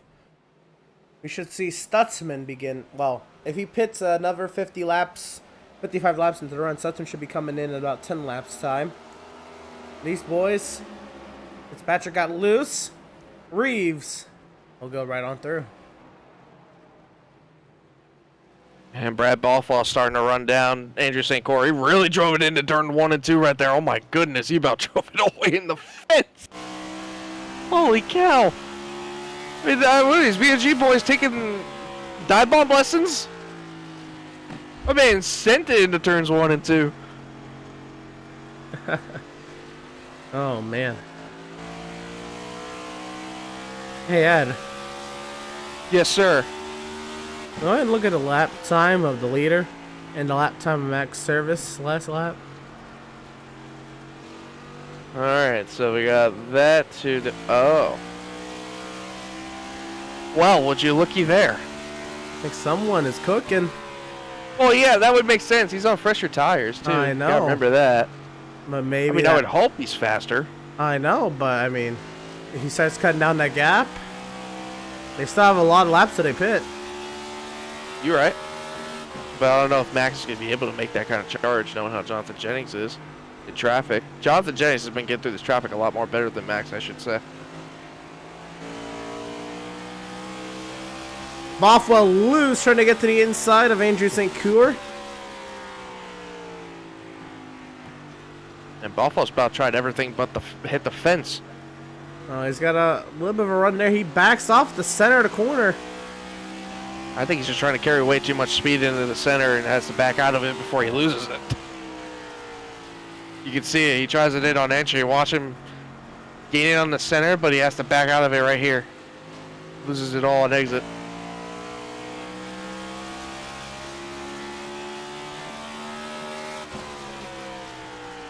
He's trying. I will give him that. But Andrew St. Croix's been running this about mid-high groove this whole day and has been making pretty good time off of it. Catching the lap car of Adam Gardner just in front of them, who's in 9th position currently. Adam gives him plenty of room. Oh, Jeremiah Stetson's already coming down the pit lane. Oh, damn, he beat us to it. Oh. Did he hopefully not speed this time? Oh, we'll see, huh?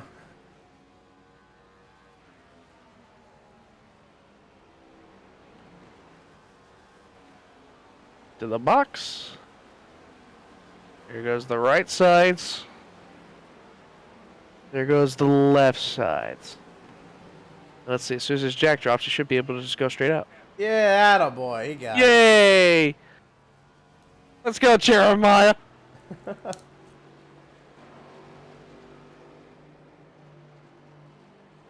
So down and away is the 71 of Jeremiah Stutzman.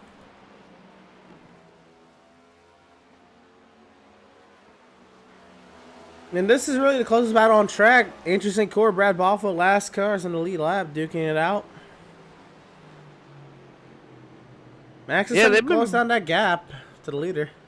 Yeah, he is, and both Andrew St. Croix and Brad Bothwell have been running down Seth Fitzpatrick, who's on the older set of tires, I think, out there right now currently, but slowly but surely making their time up to the front. But I'm just really surprised, and I would like to, I don't know, I got to go back and look.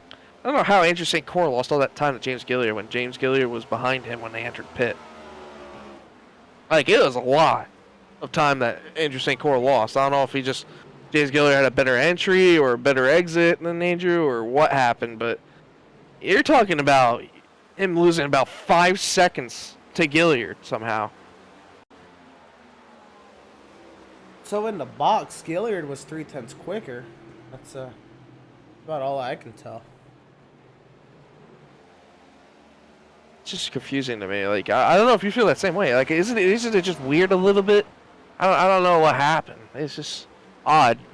Like, because usually when you pit first and you have a good stop, you're supposed to be the one that stays in front of them unless you have something that happens in traffic. Oh, look at that. Jeremiah Stutzman, fastest lap on the day. That's what you call freshies. Attaboy.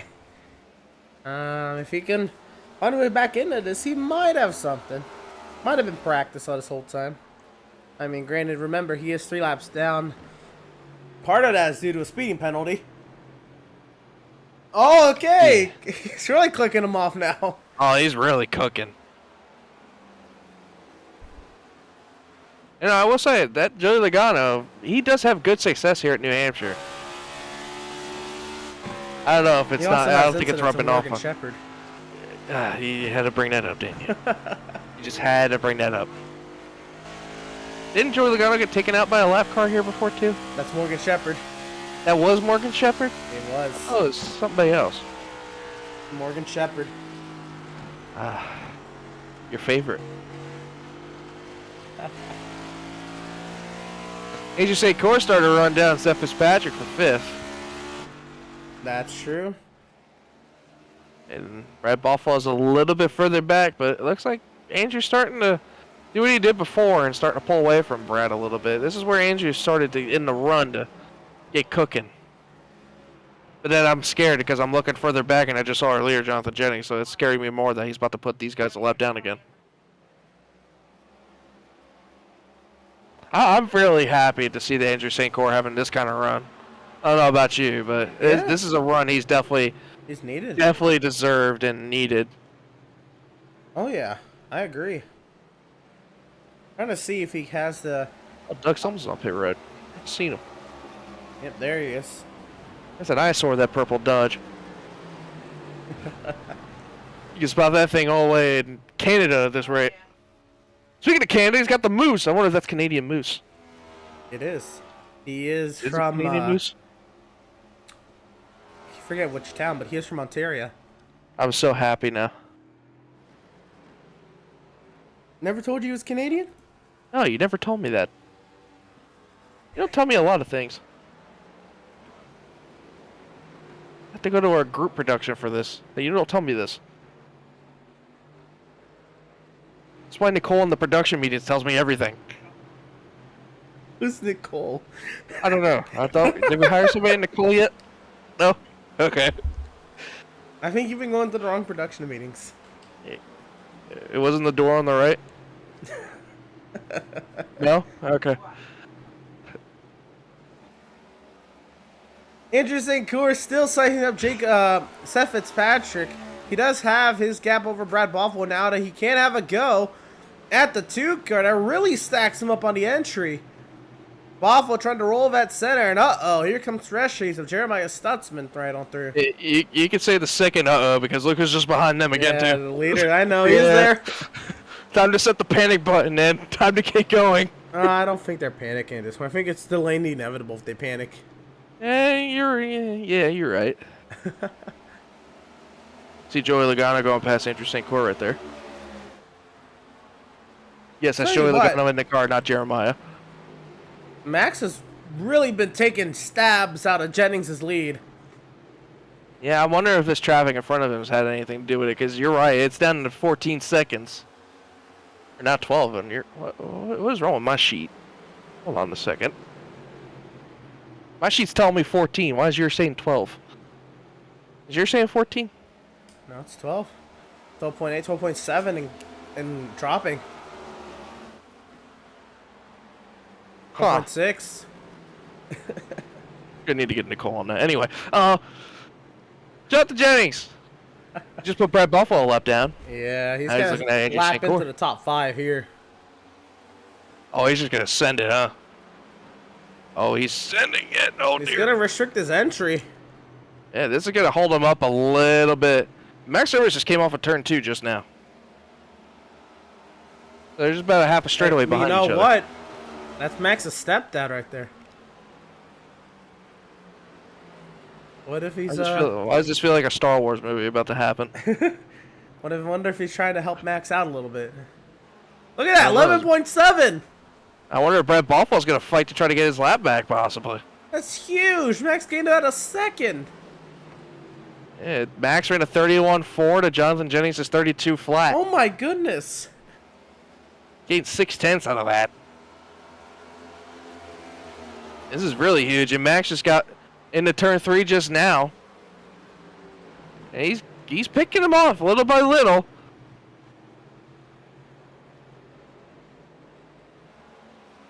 And out of all this, Jacob Breeze has catch James Gilliard, so I think James Gilliard's short run's starting to fade off here. Jacob Breeze is starting to look underneath the 33 of James Gilliard. But this is more important right now, in my opinion. The 12 Andrew St. Clair fighting our leader. Staying on the lead lap.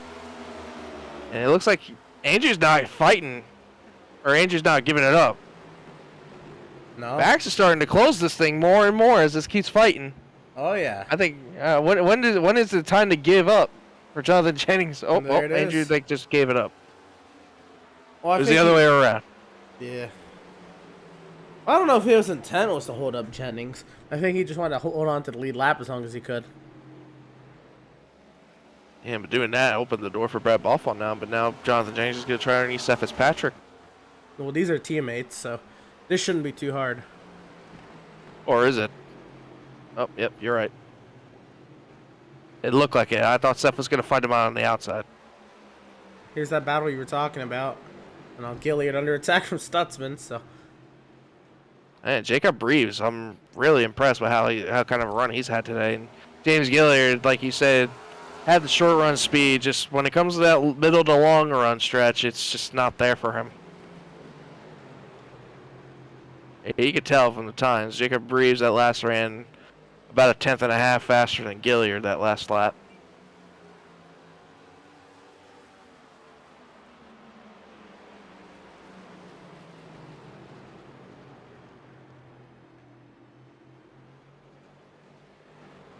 Well, Jonathan Jennings has an 11.5 second lead over the field and 23 seconds over third. We're going to step aside one more time. Don't you go anywhere. More from Loudon, New Hampshire on the far side. We're going Pit Stop TV side by side.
After months of quarantine, we're all interested in how we can become our best self. The team at Permanent Makeup and Cryo is here to help you get the flawless makeup look every day without the extra effort or time. When it comes to your appearance, you deserve the best care that money can buy.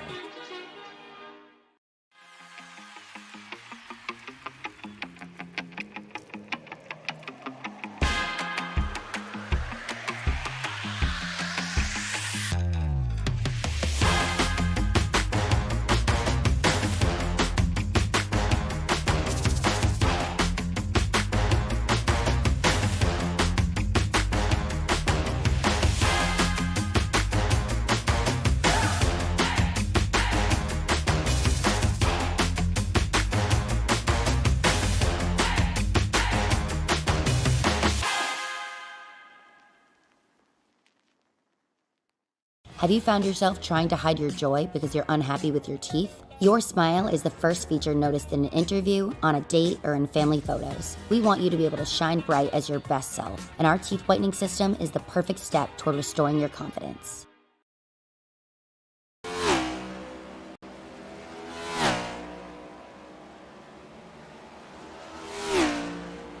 Welcome, race fans, back to the virtual Loudon, New Hampshire.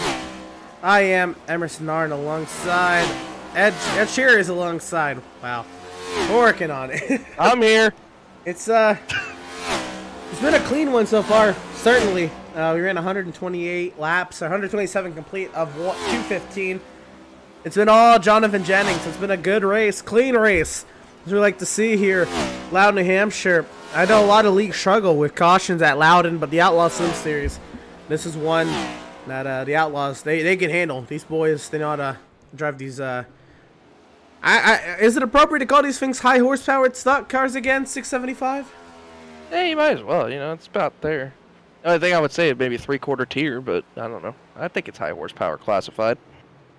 Horsepower stock car machines out of right here. Turn 2, you see half the other league's field starts spinning right there. These Outlaws boys, they can handle it. Yeah, it's just nice that you're able to drive these cars again, you know? Oh, yeah. Before, you didn't have really to fight as much as you had to now, but now you're fighting just about every corner, every straightaway now. Right on board with the race leader and the driver who's been the pace setter today, Jonathan Jennings.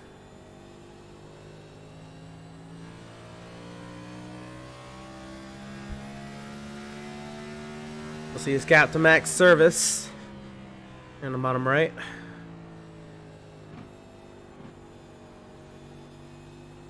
There's a lot of off-throttle time at this point. They said this is a track that clocks in at over a mile, but it drives like a track under a mile. It drives like a short track.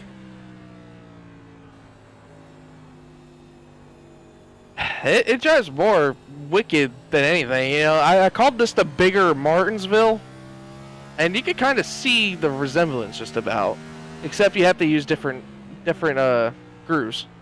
Yeah. But you could say that innermost line, that's like the inside curbing at Martinsville. Because it's inverse banking.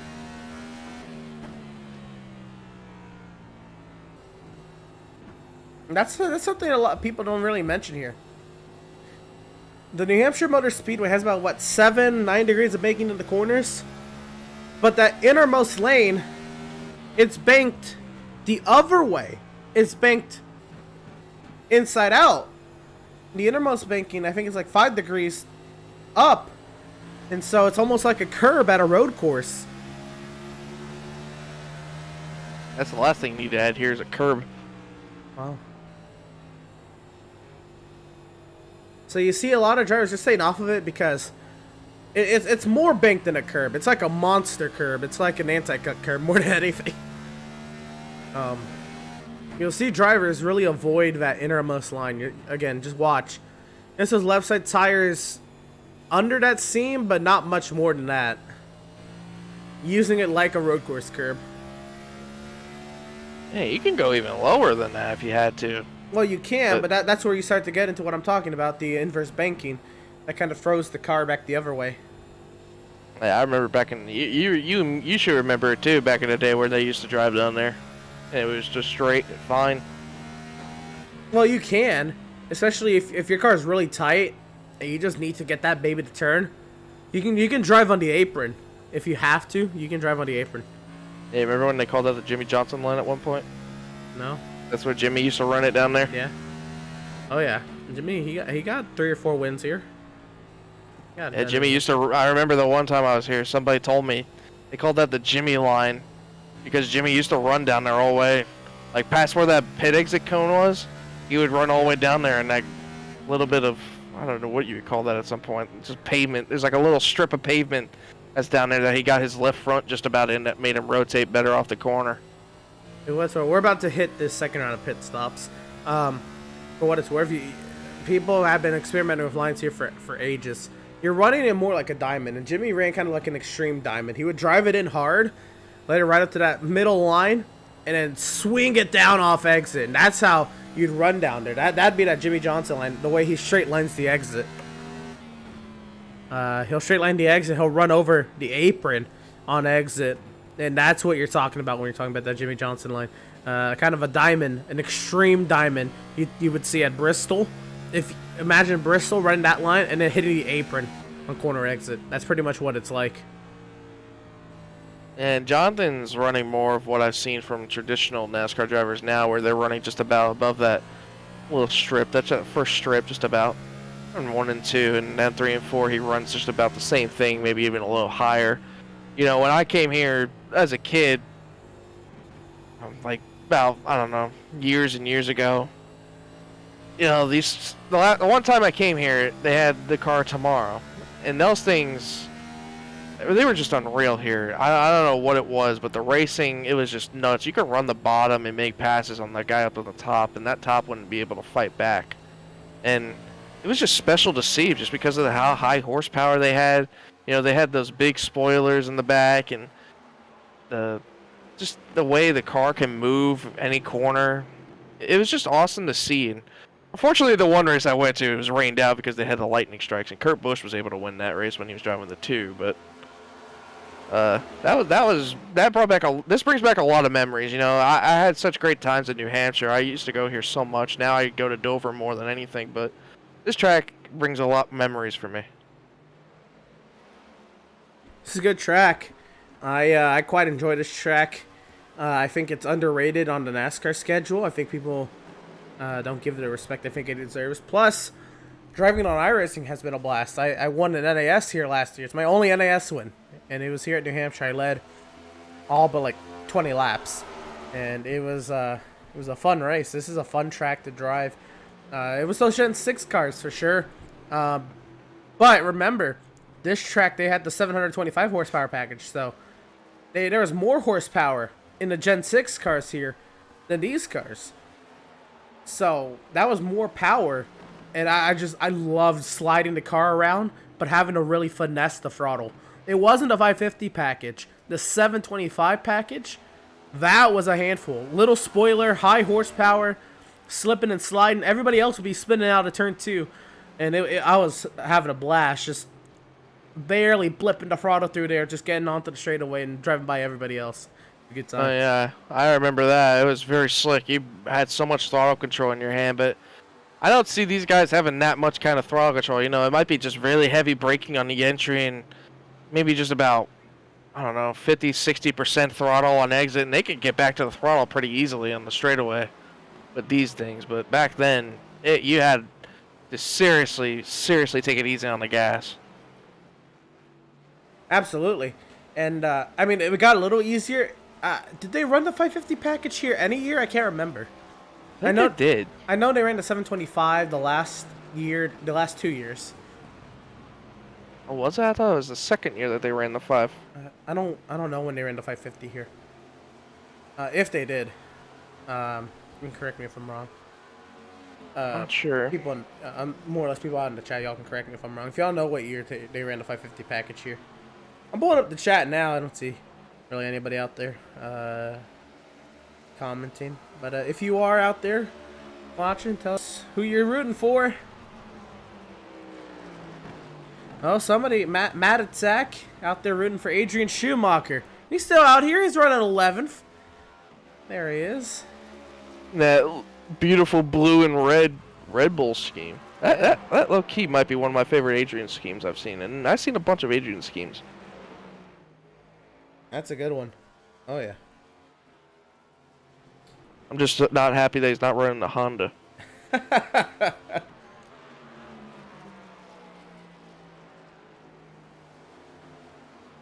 So yeah, we're at that point right now. Is the pit lap? The window opens for that second of 2 stops on the 2-stop strategy. So we should be in. Here comes Adam Gardner. Just saying right now, and right on the money again. There it is, Adam Gardner. You had to jinx it, didn't you?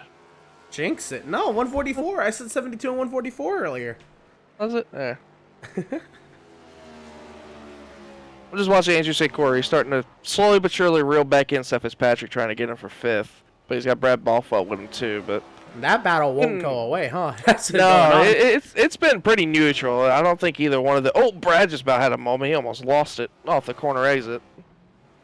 But Andrew's been pretty steadily just keeping it just about the same gap. Like, it hasn't let him pull away, and he hasn't really gained much on him either. But it's just Fitzpatrick just hanging around.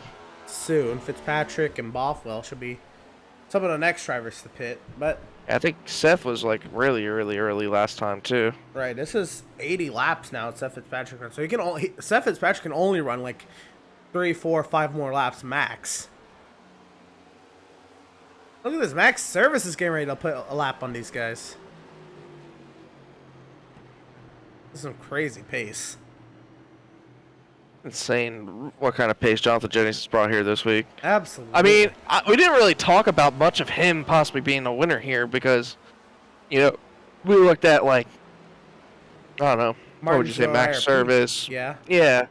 And, you know, Jennings had a good pace at IRP, and I don't remember. You know I what? think he had that trouble at Martinsville. I forgot. He absolutely obliterated the field at Nashville Fairgrounds. I mean, I can't believe that slipped my mind. He led over 200 laps at Nashville Fairgrounds. Yeah, that's different compared to here, though. It is. Like It's more banked. But it's a short track still, but it's nonetheless. a track about finesse, you know? Yeah, you're right. I just don't know how he didn't bring that up. That's interesting.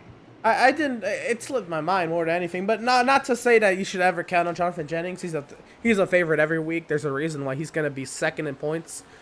Potentially. Well, no, he won't be leading points. His Max has been second all race. But yeah. Jennings will definitely be second in points after today. And there's going to be a reason. I mean, he's going to tie Max for most wins on the season. More than likely. We still have a lot of racing to go for what it's worth. But should things hold, I mean, he's going to be a favorite week in and week out, as he should be. Absolutely. I don't see how, I'm just looking future-wise. I just think these three are going to be great, as I believe it. Yeah, Andrew St. Court's coming to pit road right now. I can't believe Fitzpatrick is still, well, I don't think it's early. I can't believe Fitzpatrick is still out there. He's been just maintaining too. Like, he fell off a ton earlier, and he's maintaining on these kind of old tires.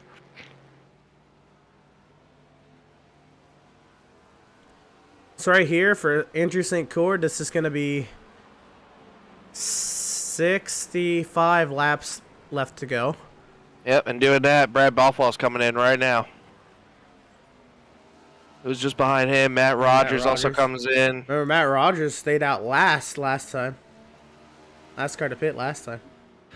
Fitzpatrick is still out there. I don't know how. I mean, he's at 86 lap old tires. 86. Matt Rogers. Oh, BJ, he just called it just now. He's coming now. You can't go many more laps. You can't go 90, I don't think. Hey, he's just proving us wrong, man.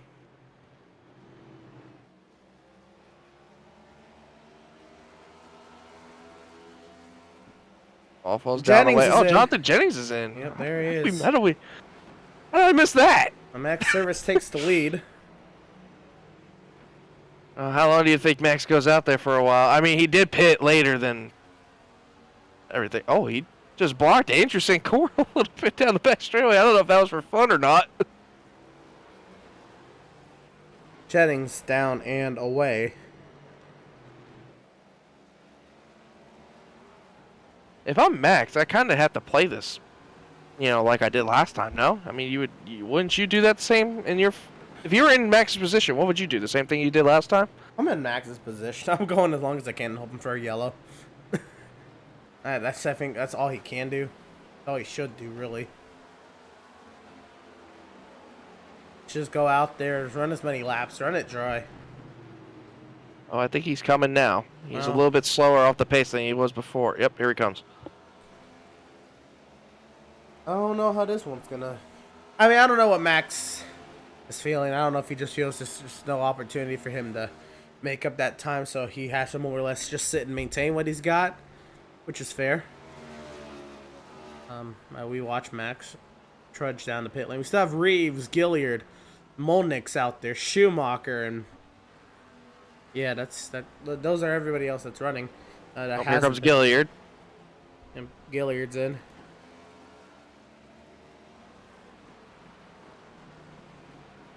Max is just leaving now, and Jonathan Jennings is halfway down the back going into 3.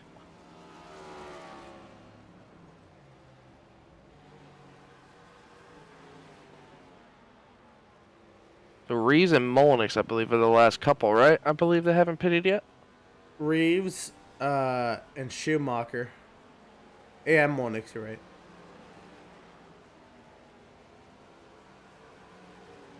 Jacob Reeves in second. There he is.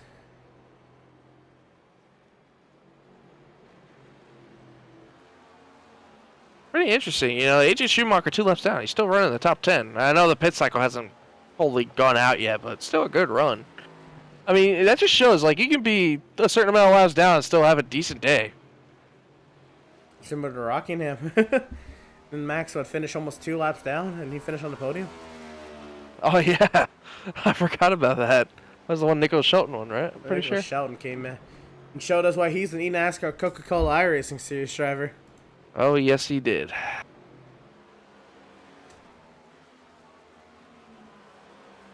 Jacob Reeves, he's in 2nd position right now. Max Service, he's not going to have as great of an advantage on tires, but he came out 13 seconds back of Jonathan Jennings. Daniel Molnick still has yet to pit. He's in 6th, 1 lap down. And there's Adrian Schumacher we were talking about. 10th. Molnick should be coming in next. Molnick is almost out of fuel.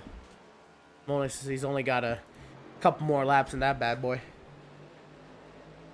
I'm interested to see because it looks like Max kind of maintained the gap, even though he pitted a lap later. Like it's still around 14, 13 seconds, but he's stuck behind all this traffic, which is what scares me right now.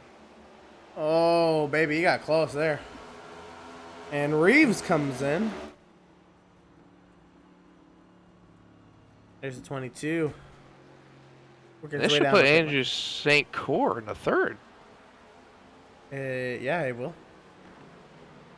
And a little bit of strategy from the 12. I like it, you know.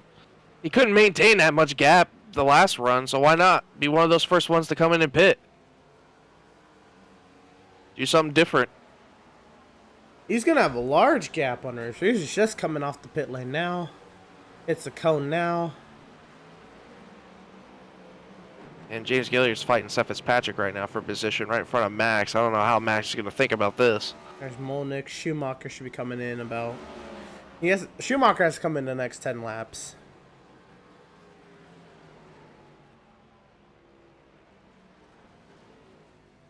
Man, Gilliard all over the back of Seth Fitzpatrick right now. Oh, man, he's about wrecked him just about 2 quarters in a row. I don't know how I feel with my back surface right now being behind all this. I mean, this is where Gilliard is faster. He has a short run. Schumacher is in. This should cycle us all out, I'm pretty sure. This is everybody. Oh, Gilliard going for one of his full send moves. Oh, he makes it stick, though.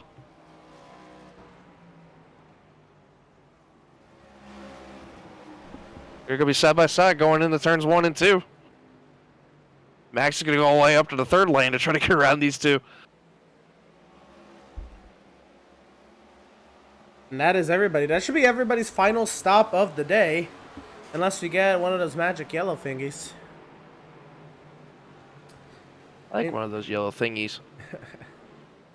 Gilliard is cleared by Seth Fitzpatrick for 5th. Now Service looking to put Seth Fitzpatrick a lap down to himself.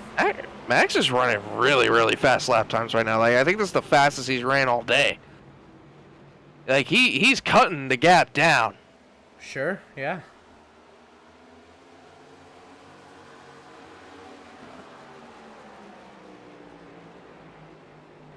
I just don't think it's going to be enough, though. I just don't see it.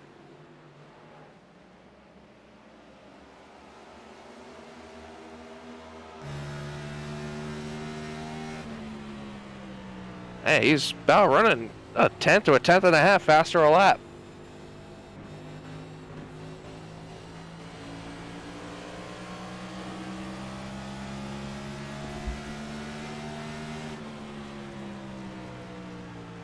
And he's doing this behind Jonathan Jennings.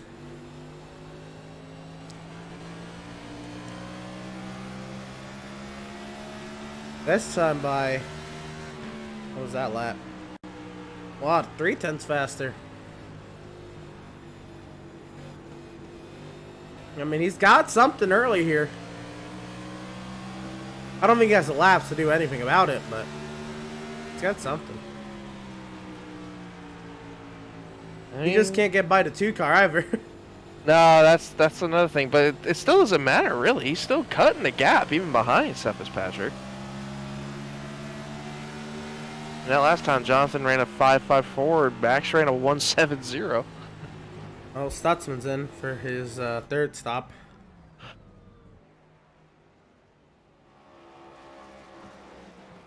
This will be Stutzman's last stop of the day. I forgot about Stutzman. Yeah, we forgot all about it. Yeah, he's had an eventful day.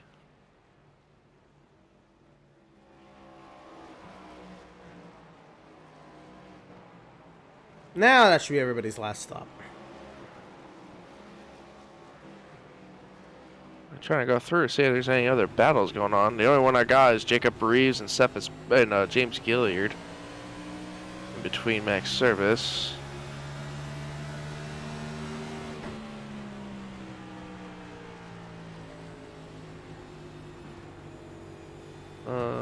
That's pretty much it.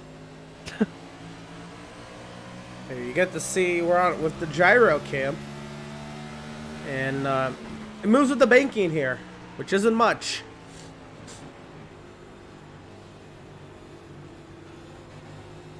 A decent amount of banking going into turns 1 and 2. I guess if you call 7 degrees of banking a decent amount, yeah. And you get somewhat. You got some of it.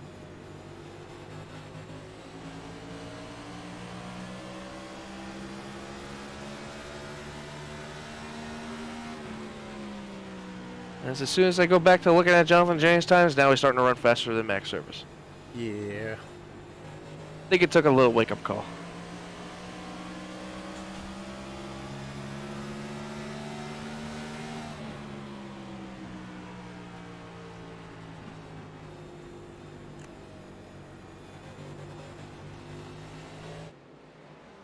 Max Service is the only other driver in the lead lap, and Jeremiah Stutzman, 30.448.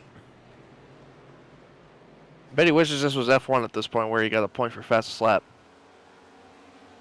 Well, he's not in the top 10.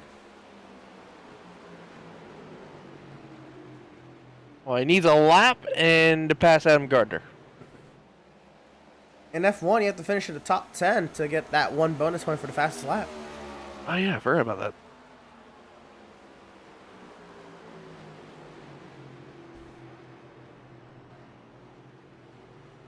They do that so the 19th place driver just doesn't come in, pit for softs, and take the fastest lap point away. Right? That would be terrible. Well, It's they like still Nicholas can. Latifi trying to get it. They still can, but they just won't get the point. It's like Latifi trying to get it every time. If you wanted Instead to, he you hits could. Yeah, instead he hits a wall. Oh, don't. What? I had to do it, dude. You know, he's an F1 and I'm not, so. You right. Probably could at this rate. I'm not saying he's bad. I'm just saying it's maybe he's bad.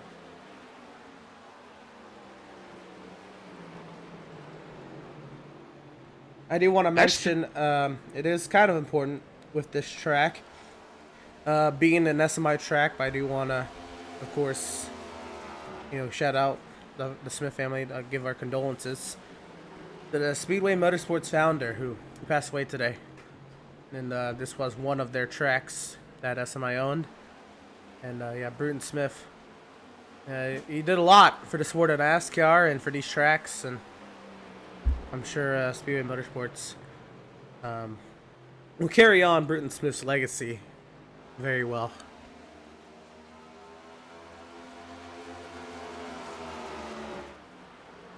This is a battle here. Jacob Reeves and Seth Fitzpatrick.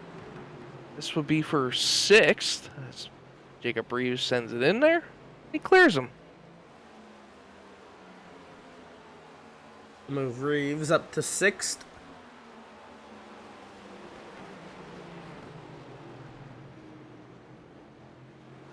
Andrew St. Coeur, he's riding in 3rd. He's quickly being chased down by James Gilliard, who's running half a second faster than him. Yeah, this is where James Gilliard has that short run speed, but then after about 30, 40 laps or so, he starts to fall off. Everyone starts getting by him there. That's what happened last time where Jacob Reeves got by him, and now this time it'd probably be Brad Bothwell at this rate, but everyone's starting to slowly but surely reel each other in, but I like the spot where Andrew St. Coeur is in, He definitely knows he has a better long run car than all these guys behind him. He just needed to get the track position. What would it mean for him to get a podium, be on a podium with his son at their home track in the race that he sponsored? Be pretty cool.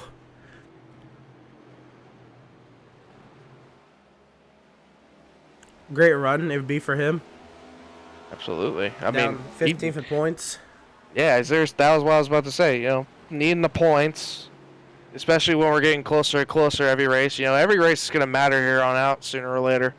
So you might as well start getting them now while you can. And he definitely said he wants to start making it more. So I wouldn't keep my eye on this 12 for a little while coming weeks. Yo, look at the gap that Max Service has now dropped between himself and Jennings. It was under 10 seconds at one point. And Jennings ran 31.63 that last lap. What was Max run here? 4.3. So 0.2 faster was Max. I did hear over the radio something happened between the 56 and the 91. I think they traded a little bit of paint, but it wasn't that bad. I don't see nothing, though, on the 91. Well, that's intriguing that they do it over the radio since they're teammates. It's interesting. I heard Well, Gardner Adam's queue in up race about control. it. Adam's in race control. I heard Adam queue up about something with Jennings. And then Jennings said something about his paint. I don't know what happened. Well, Max is still running faster, 9.7 seconds. I think the smallest gap they about had was probably at the green flag. Well, yeah, before the first stop, Max was only 4 seconds back.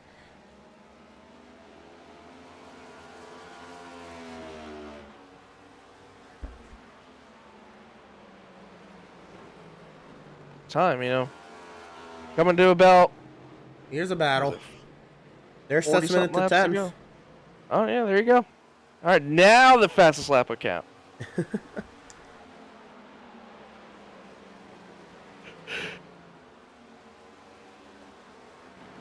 This one's starting to shape up. Gilliard and St. Coeur. Yeah, Gilliard's been running them down. But he needs to get that long run speed figured out, though. I'm hoping he got it figured out this time, but I think Andrew's been kind of taking care of his stuff a little bit more. I mean, Andrew's been running slower lap times. He ran a 5.99 to Gilliard's 1.96 that last time by. So I don't know if it's a little bit of taking care of his stuff or if Gilliard's just running that fast.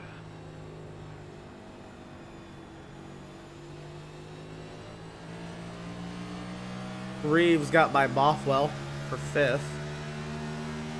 We keep our eyes on this. The battle for the final spot on the podium. Oh, and around goes Gilliard! No caution, kept it straight. Wow. And he'll lose the spot to Reeves. Possibly the Bothwell, too. Oh, he is not going to be happy with that. No, he's not. Well, here we go.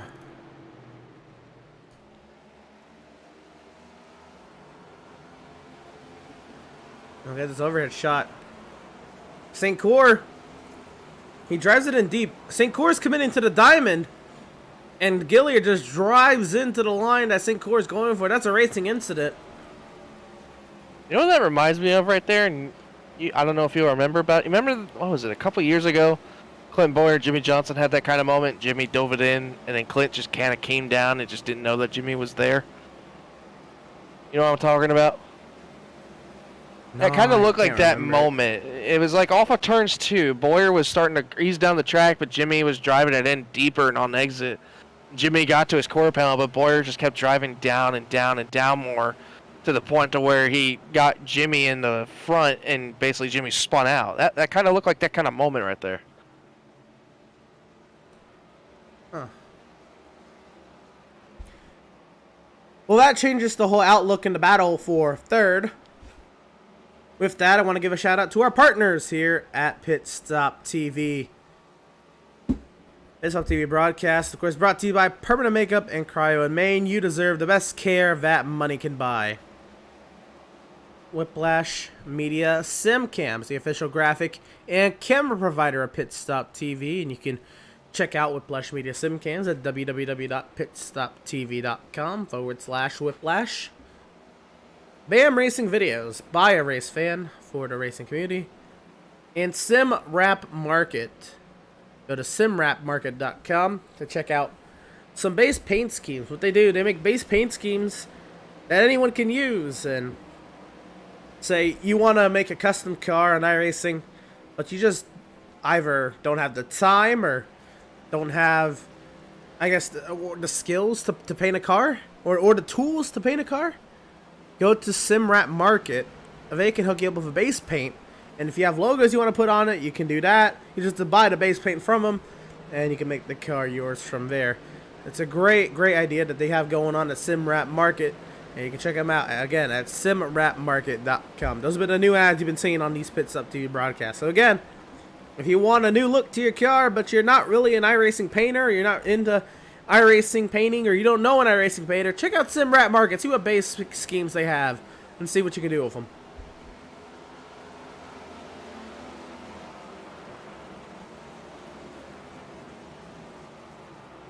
Oh, man, we're under 30 to go. We are under 30 to go. I think we're going to go ahead and take one last break here before we'll bring you uninterrupted coverage to the conclusion of this race. So don't you go anywhere. Jonathan Jennings has a 10.7 second advantage over Max Service. St. Cour, Reeves, Gilliard, the top 5. We'll be right back. We're going Pit Stop TV side by side one final time. Have you found yourself trying to hide your joy because you're unhappy with your teeth? Your smile is the first feature noticed in an interview, on a date, or in family photos. We want you to be able to shine bright as your best self, and our teeth whitening system is the perfect step toward restoring your confidence.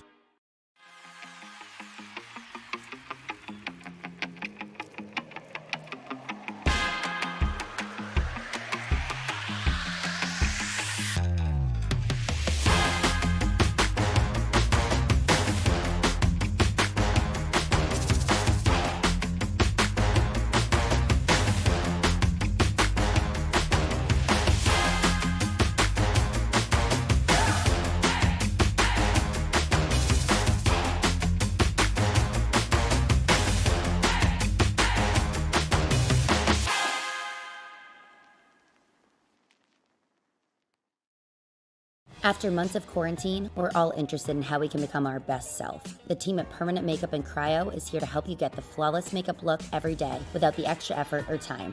When it comes to your appearance, you deserve the best care that money can buy.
Welcome back, race fans, to the virtual Loudon, New Hampshire, here at the New Hampshire Motor Speedway. I am Emerson Arn once again. Alongside is Ed Shearer, and we're bringing you coverage to the end of the race. The final 22 laps will be here. Jonathan Jennings, 13.8 seconds out in front of the field over Max Service. James Gilliard and Jacob Reeves are duking it out for that third position. And let's go ahead and look at that right now. There you go. Oh, contact! Reeves going up the track! Into the wall.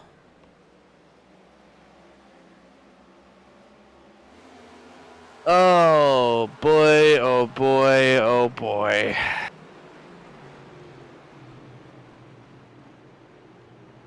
Sorry to cut you off there, Ed, but no, you're good. I was. Oh, he moved them into the entry and everything. Well, I think Gilliard, he's been wanting a good finish, and I think he saw it in his sights. He wasn't going to let it go away from his grasp that easily, and he said, well, I got fenders, I'm going to use them. Reeves and Bothwell are going at it now for 5th. And I could tell you Reeves was not happy over the radio about that one. Well, I mean, I don't blame him, to be honest. I can see that, but he didn't reckon. He just rubbed them. Yeah, that was interesting though. It's like he wasn't side by side with. Like it's different if you were side by side with him. He wasn't side by side with him though, so he basically just kind of drove it in. Oh, Adam Gardner's loose off of the back straightaway. Gardner's side was nearly clipping the grass. Oh my goodness, that could have been bad right with this traffic. But back to what I was going about that Gilliard thing. It's like Gilliard wasn't next to Reeves at that time, as Reeves is fighting Bothwell now for I believe was it fifth or sixth position. But Gilliard kind of was half a car length back and just sent it. Like that. There's a difference when you're far back of somebody and then when you're next to somebody. When you're next to somebody, that's okay. Because then you can be back and forth like, oh, did I screw up or did you screw up? Adam, hold on to her, buddy. Oh, boy. Yeah, that was just, I don't know. It doesn't seem right it doesn't sit right in my book, but, I mean, like you said, Gilliard, I think, just wants a good finish at this race. Reeves is able to fend off all those advances from Bothwell so far. Oh, now Bothwell gives him a nudge. Matt Rogers going by. Oh, yeah, he said Bothwell. Sorry, Stutzman got by Matt Rogers for 9th. Max Service, by the way, is trying to find his way through all this, trying to work his way past his stepdad, Andrew St. Coeur. Reeves is just not having a good time right now with the B&G boys.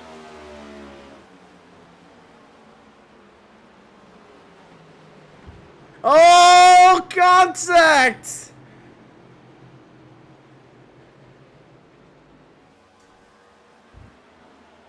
That one's going to be intriguing at the breakfast table tomorrow. Very. Oh, baby. And Reeves is back in it. And if I'm Reeves, if he gets past Andrew St. Coeur and runs down Gilliard, we might want to get a camera on that. I don't know if he's going to have enough time to get to him, but I don't know.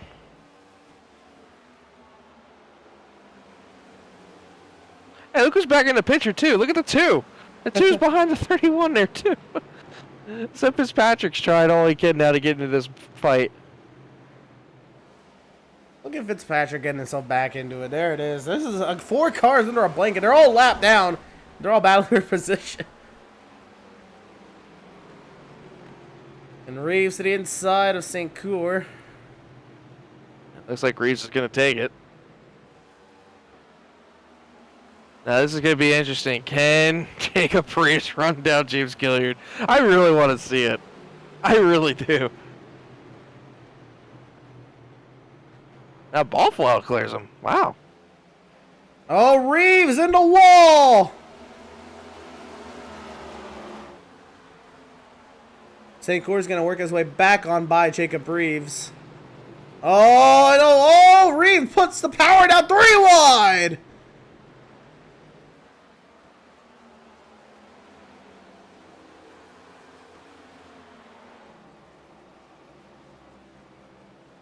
St. Coeur trying to stay in front of Fitzpatrick, but it's not working out. Max Series, by the way, is just sitting behind all this, watching it happen.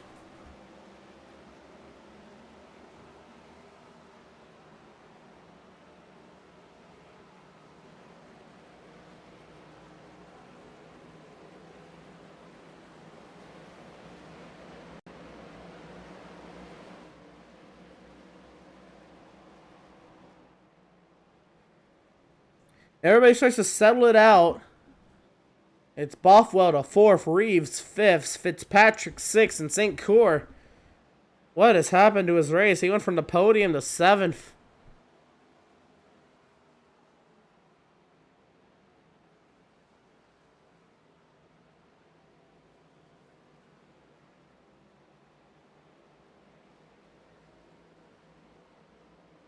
all the while, we haven't been giving enough praise to this driver. Jonathan Jennings has absolutely been on it today. And he will surpass the 200 lap mark. A very dominant effort. It looks like we have lost Ed Shearer.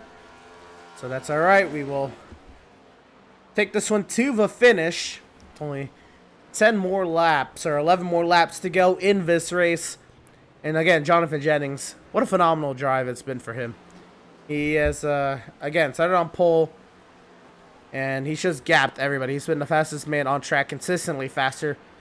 Everybody else on track. He's lapped the entire field up to second. Max Service, 21 seconds back, 22 make of that. And it's been a wild, dominant drive for Jonathan Jennings. And he is looking to move into second place in points easily. And maybe into the later stretch of races here in this regular season, have a go with Max Service. This battle is going to continue on. Fitzpatrick on Reeves. Fitzpatrick will clear up to 5th.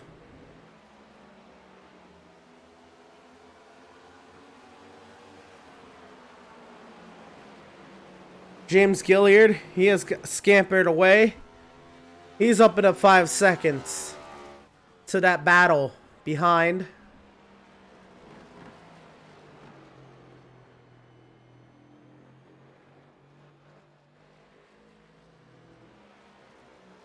And he is setting sail for what should be a podium run.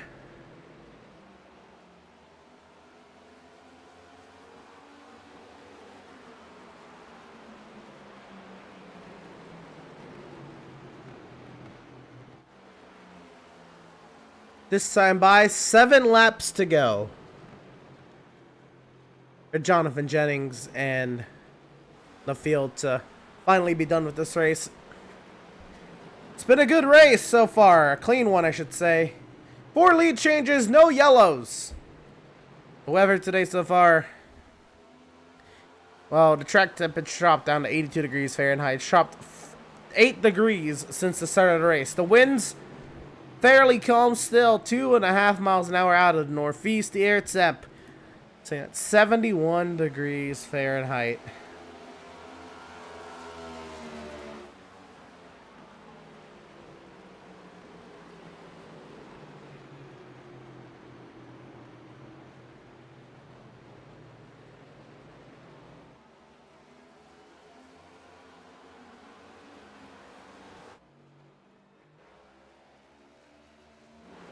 Max Service, he's been in no man's land today.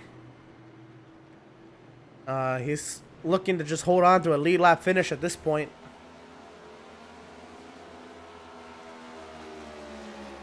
At one point, well, he duked it out with Jennings early in this race.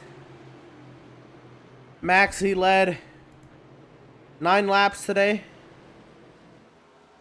He's been in second all day. He's only been as low as 3rd on the pit cycle.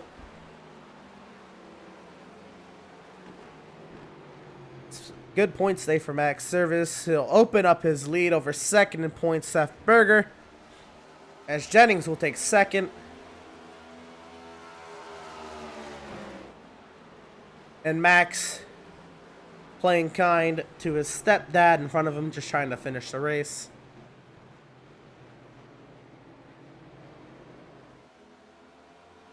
Especially after they made contact. And Max will go on through.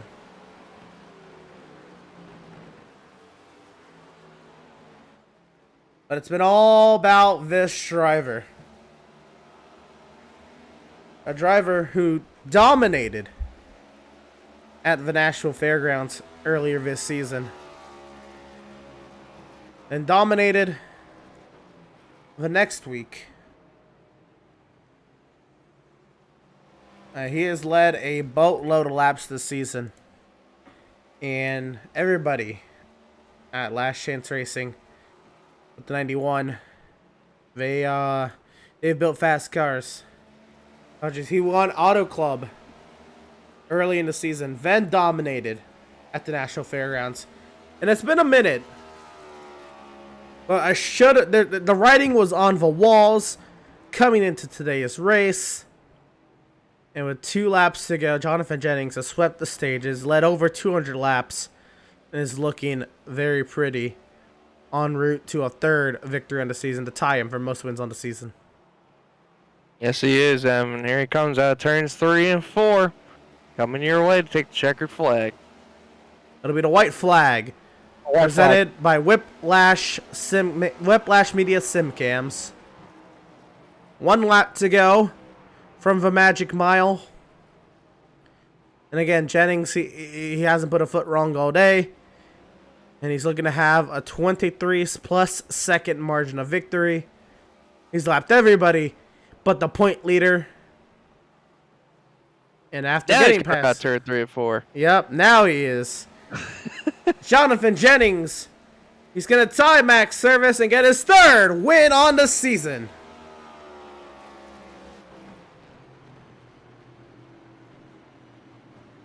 And the only other driver on the lead lap is going to be the 81 of Max Service.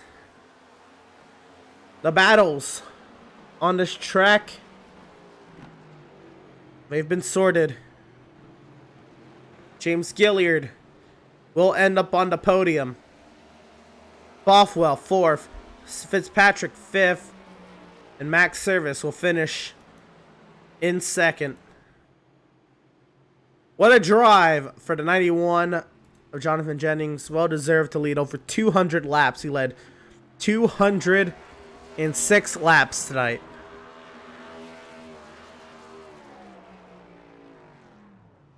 And he's going to burn it down here in front of the fans of New Hampshire.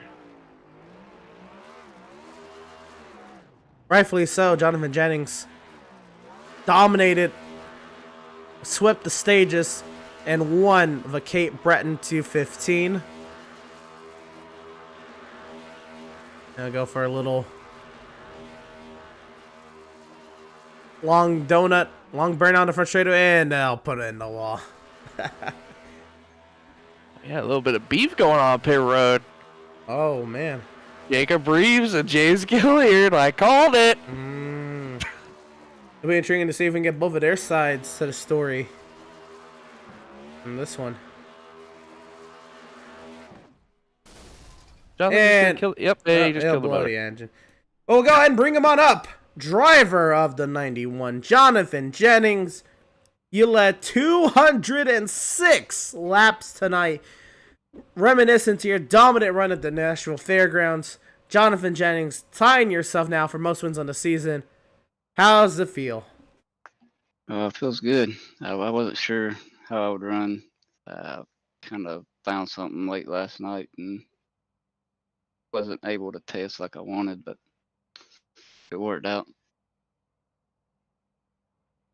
I was gonna ask, what kind of a piece did you bring to the track? What happened? I guess all the prep work. I guess the race was fairly easy once you qualified on the pole. So what was it all like? The work getting to this point. A lot of testing. Trying to get the car to turn in the middle was the main issue I had. But working with some of the team, we figured it out. And it showed big time. And this is no slouch of a field. I know the field size has dwindled over the past few weeks, but this is still a good field. What does it mean to you to put most of it lap down, almost lap everybody? The only person who didn't lap was the point leader. It shows the strength of our team right now. We've done quite well this year, and hopefully it continues. Right on. Well, coming up next for y'all is Michigan. Before you hit the dirt track at Eldora, the Super Speedway at Daytona, and the road course at Laguna Seca. So what can we expect out of 91 team, as it's going to be your last, I guess, real speedway track before you head to a bunch of wild cards? I don't know. I'm not a big fan of that track with this car because it's going to be more like a super speedway race. So I'll try to just stay out of trouble and just be there at the end, kind of like I did at Auto Club. Right on. Well, we'll just have to wait and see how everything plays out next week at Michigan. But Jonathan Jennings, congratulations. You should firmly be second place in points with Seth Berger starting in parking tonight. And you tie Max Service, the point leader for most wins on the season. And again, 2 very dominant wins this season. So celebrate hard. You earned that one. Congratulations. And best of luck to you in the coming weeks next week in Michigan. Thank you. That was driver of the number 91, Jonathan Jennings. And wow. Again, it's not often you get runs like that. That was a powerful, dominating run. Yeah, absolutely. Just a great showing from him. And honestly, it's just amazing the kind of power that he had in that 91 machine tonight. It almost looked like what we had at Rockingham with Nicholas Shelton, It had that kind of feeling tonight. It's just amazing to see the kind of power that he brought out. It was great. Absolutely, but we're not done. We got more post-race coverage coming up here from the Magic Mile at Loudon, New Hampshire. Post-race coverage of the Cape Breton 215, round 17 of the Outlaws Sim Series season from the New Hampshire Motor Speedway. Coming up on the far side of this break. Don't you go anywhere.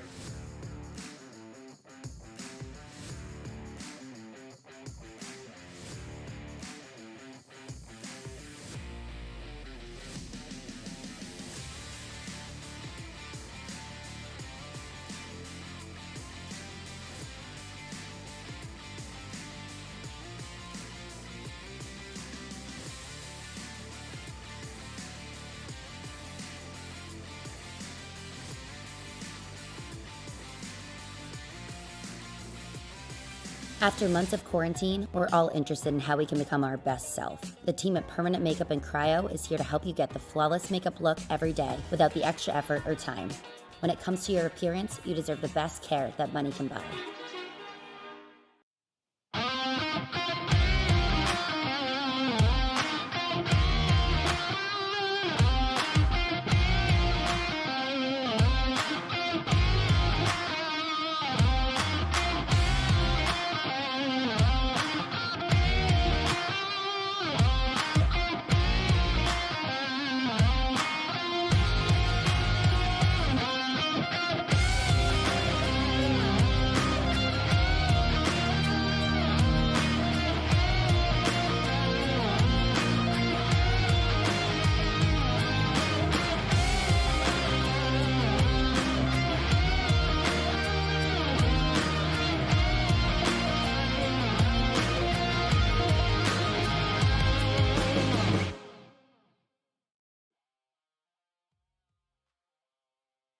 Have you found yourself trying to hide your joy because you're unhappy with your teeth? Your smile is the first feature noticed in an interview, on a date, or in family photos. We want you to be able to shine bright as your best self, and our teeth whitening system is the perfect step toward restoring your confidence.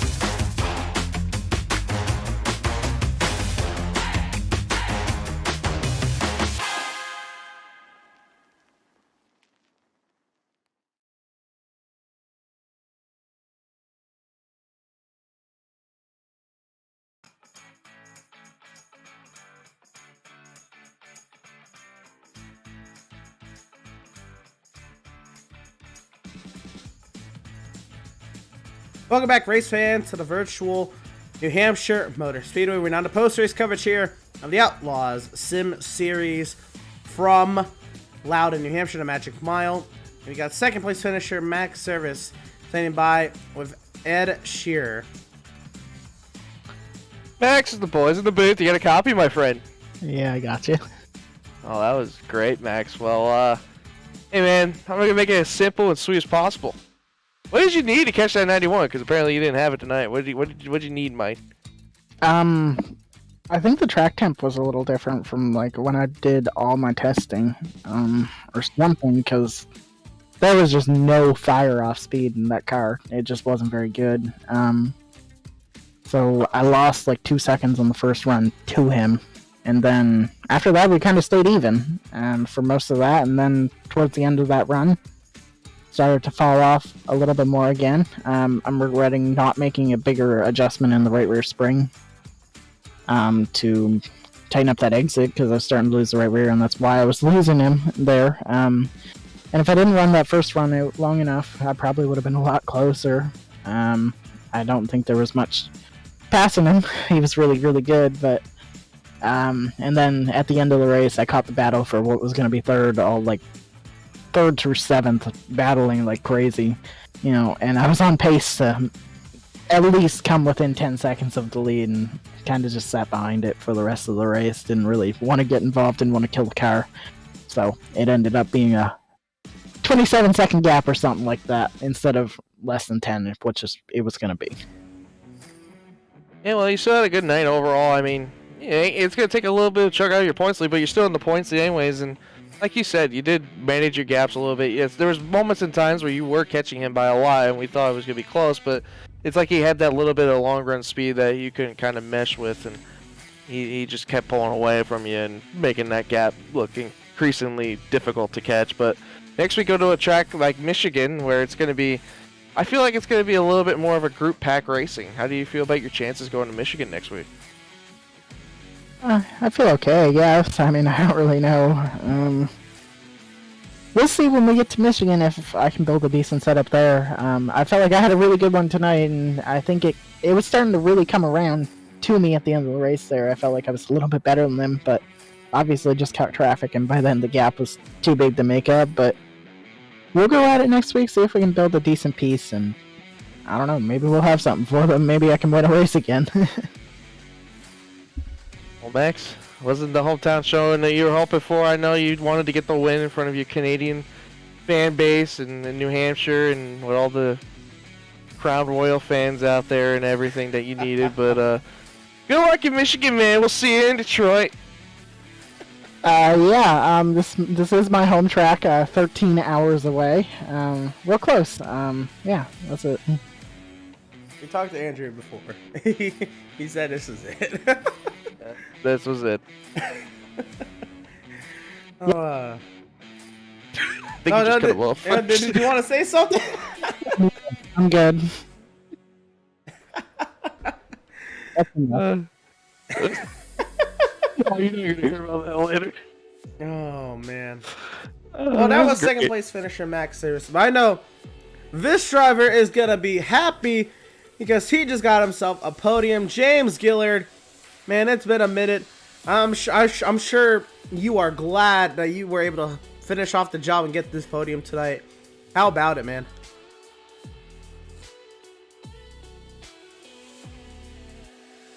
Oh, not again. We're gonna try this one more time. James, you got us?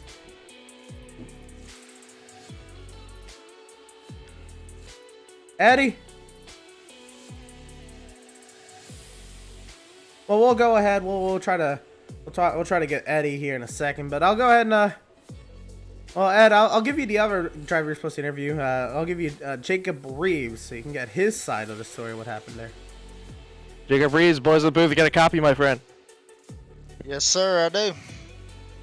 Well, man, I'll tell you what, it definitely did not look like the night you were hoping for. We saw that little bit of contact with the 33. Want to tell us what happened there? It looked like it got a little bit fierce at the end of the checker flag there. Saw a little bumping and banging there. Yeah. I've been running the same line that I've been running really the whole race. Just trying to manage what I could, and I know that I was a little bit faster than the 33, and I know I could pull away from him, and I was pulling away from him the past 2 times pitted. And I mean, I don't really know what he was thinking.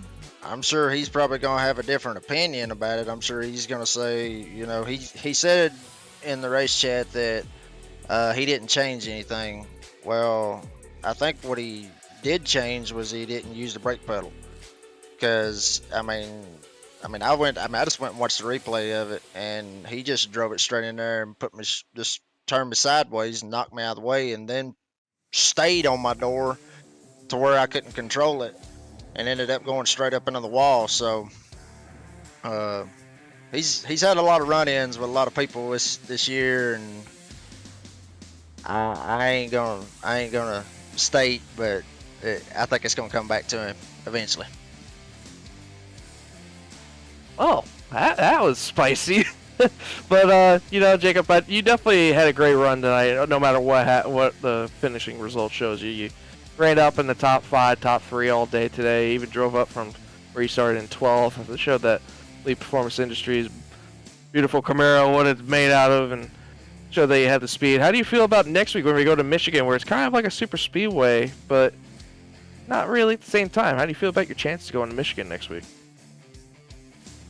I mean, I've always liked Michigan. I always liked it in Xfinity cars. As I've stated before, I run a lot of Xfinity, and, I'm just starting to really grasp on these Cup cars, and it's showing on the track, and it's showing, with the performances and where I'm at in the points and everything. So it's starting to show that I'm starting to get a hang of these Cup cars. Michigan, I always liked it, and Xfinity, I'm sure it's probably going to be hopefully the same in the Cup car, but if we quit having run-ins like we had last night, we may have a shot at it. But we'll see what happens. I go week to week, and we'll see what happens. Well, Jacob, no matter what, man, you still impressed the living heck out of us and show why you're a contender every single week from here on out. Congratulations to your top 10, man, and we'll see you in Detroit next week. All right, thanks, guys. See you. Driver of number 22, Jacob Reeves, bring it home in 6. We're going to try this one more time. And James Gilliard, you got us.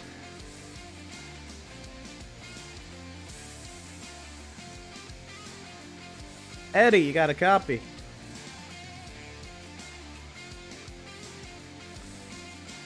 Looks like James Gilliard is not going to be available for interview. We're going to try one more driver tonight.